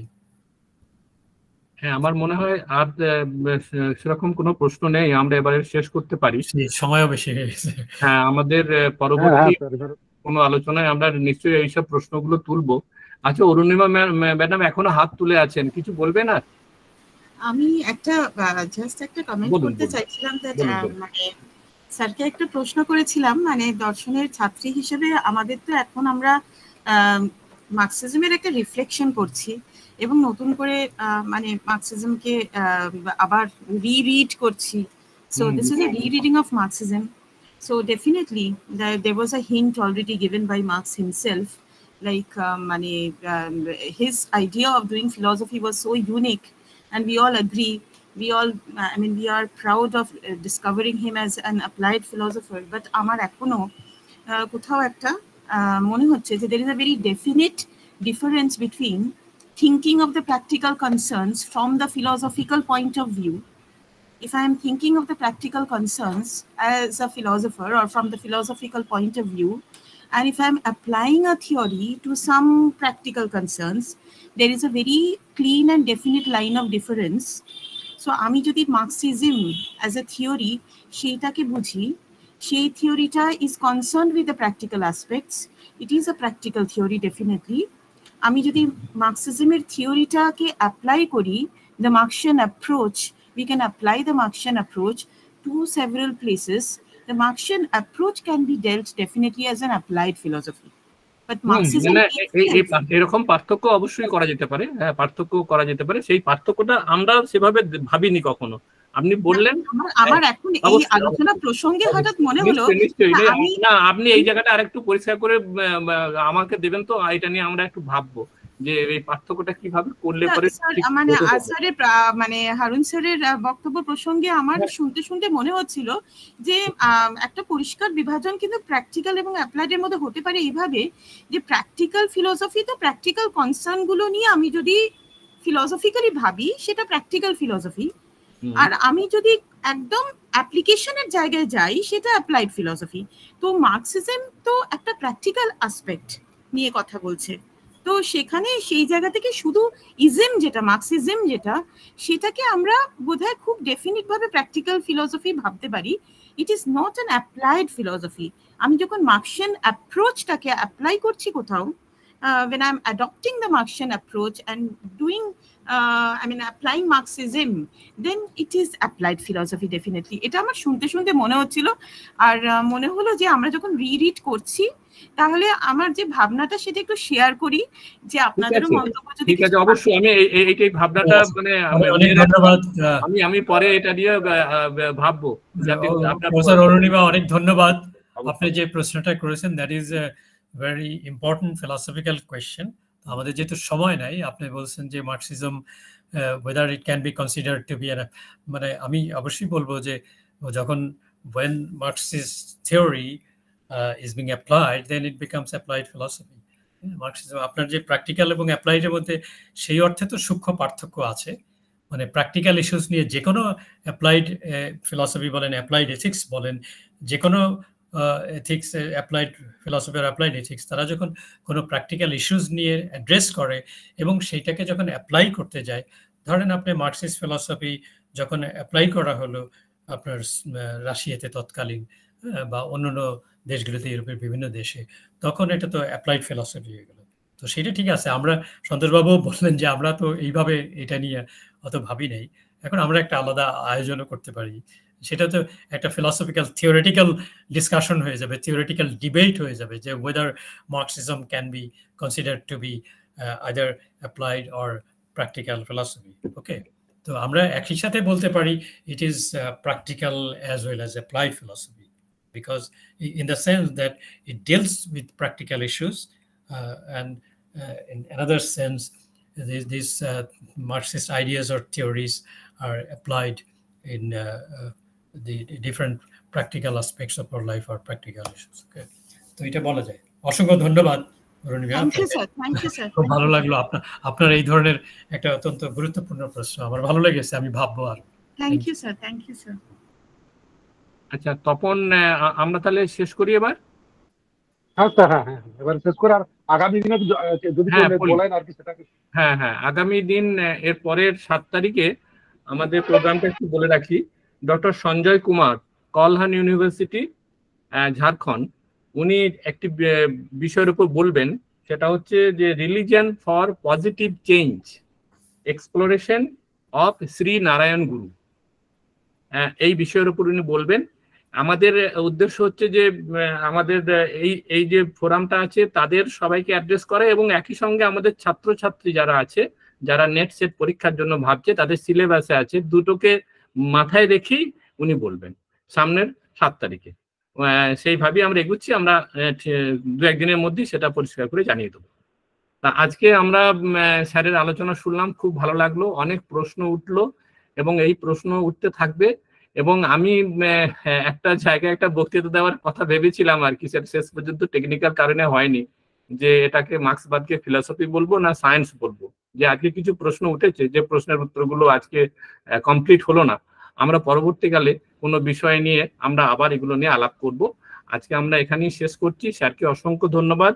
এবং আমরা অনেককে আমাদের সঙ্গে যুক্ত হয়েছিলেন, ম্যাক্সিমাম আমি 76-77 জনকে পেয়েছি, তারা ছিলেন। খুব ভালো লাগলো। আপনারা সঙ্গে থাকবেন, আলোচনাগুলো চলতে থাকুক। আমাদের নিজেদেরকে সমৃদ্ধ করা এবং ছাত্রছাত্রীদের সাহায্য করার যেটুকু ব্রত নিয়ে আমরা এই প্রোগ্রামগুলো করছি। সকলকে ধন্যবাদ এবং শুভরাত্রি জানিয়ে আমরা আজকের মতো অনুষ্ঠান শেষ করছি। আবার সামনে রবিবার 7টার সময় সকলের সঙ্গে দেখা হবে। ধন্যবাদ। শুভরাত্রি, সবাইকে ধন্যবাদ। শুভরাত্রি, সবাই ভালো থাকবেন।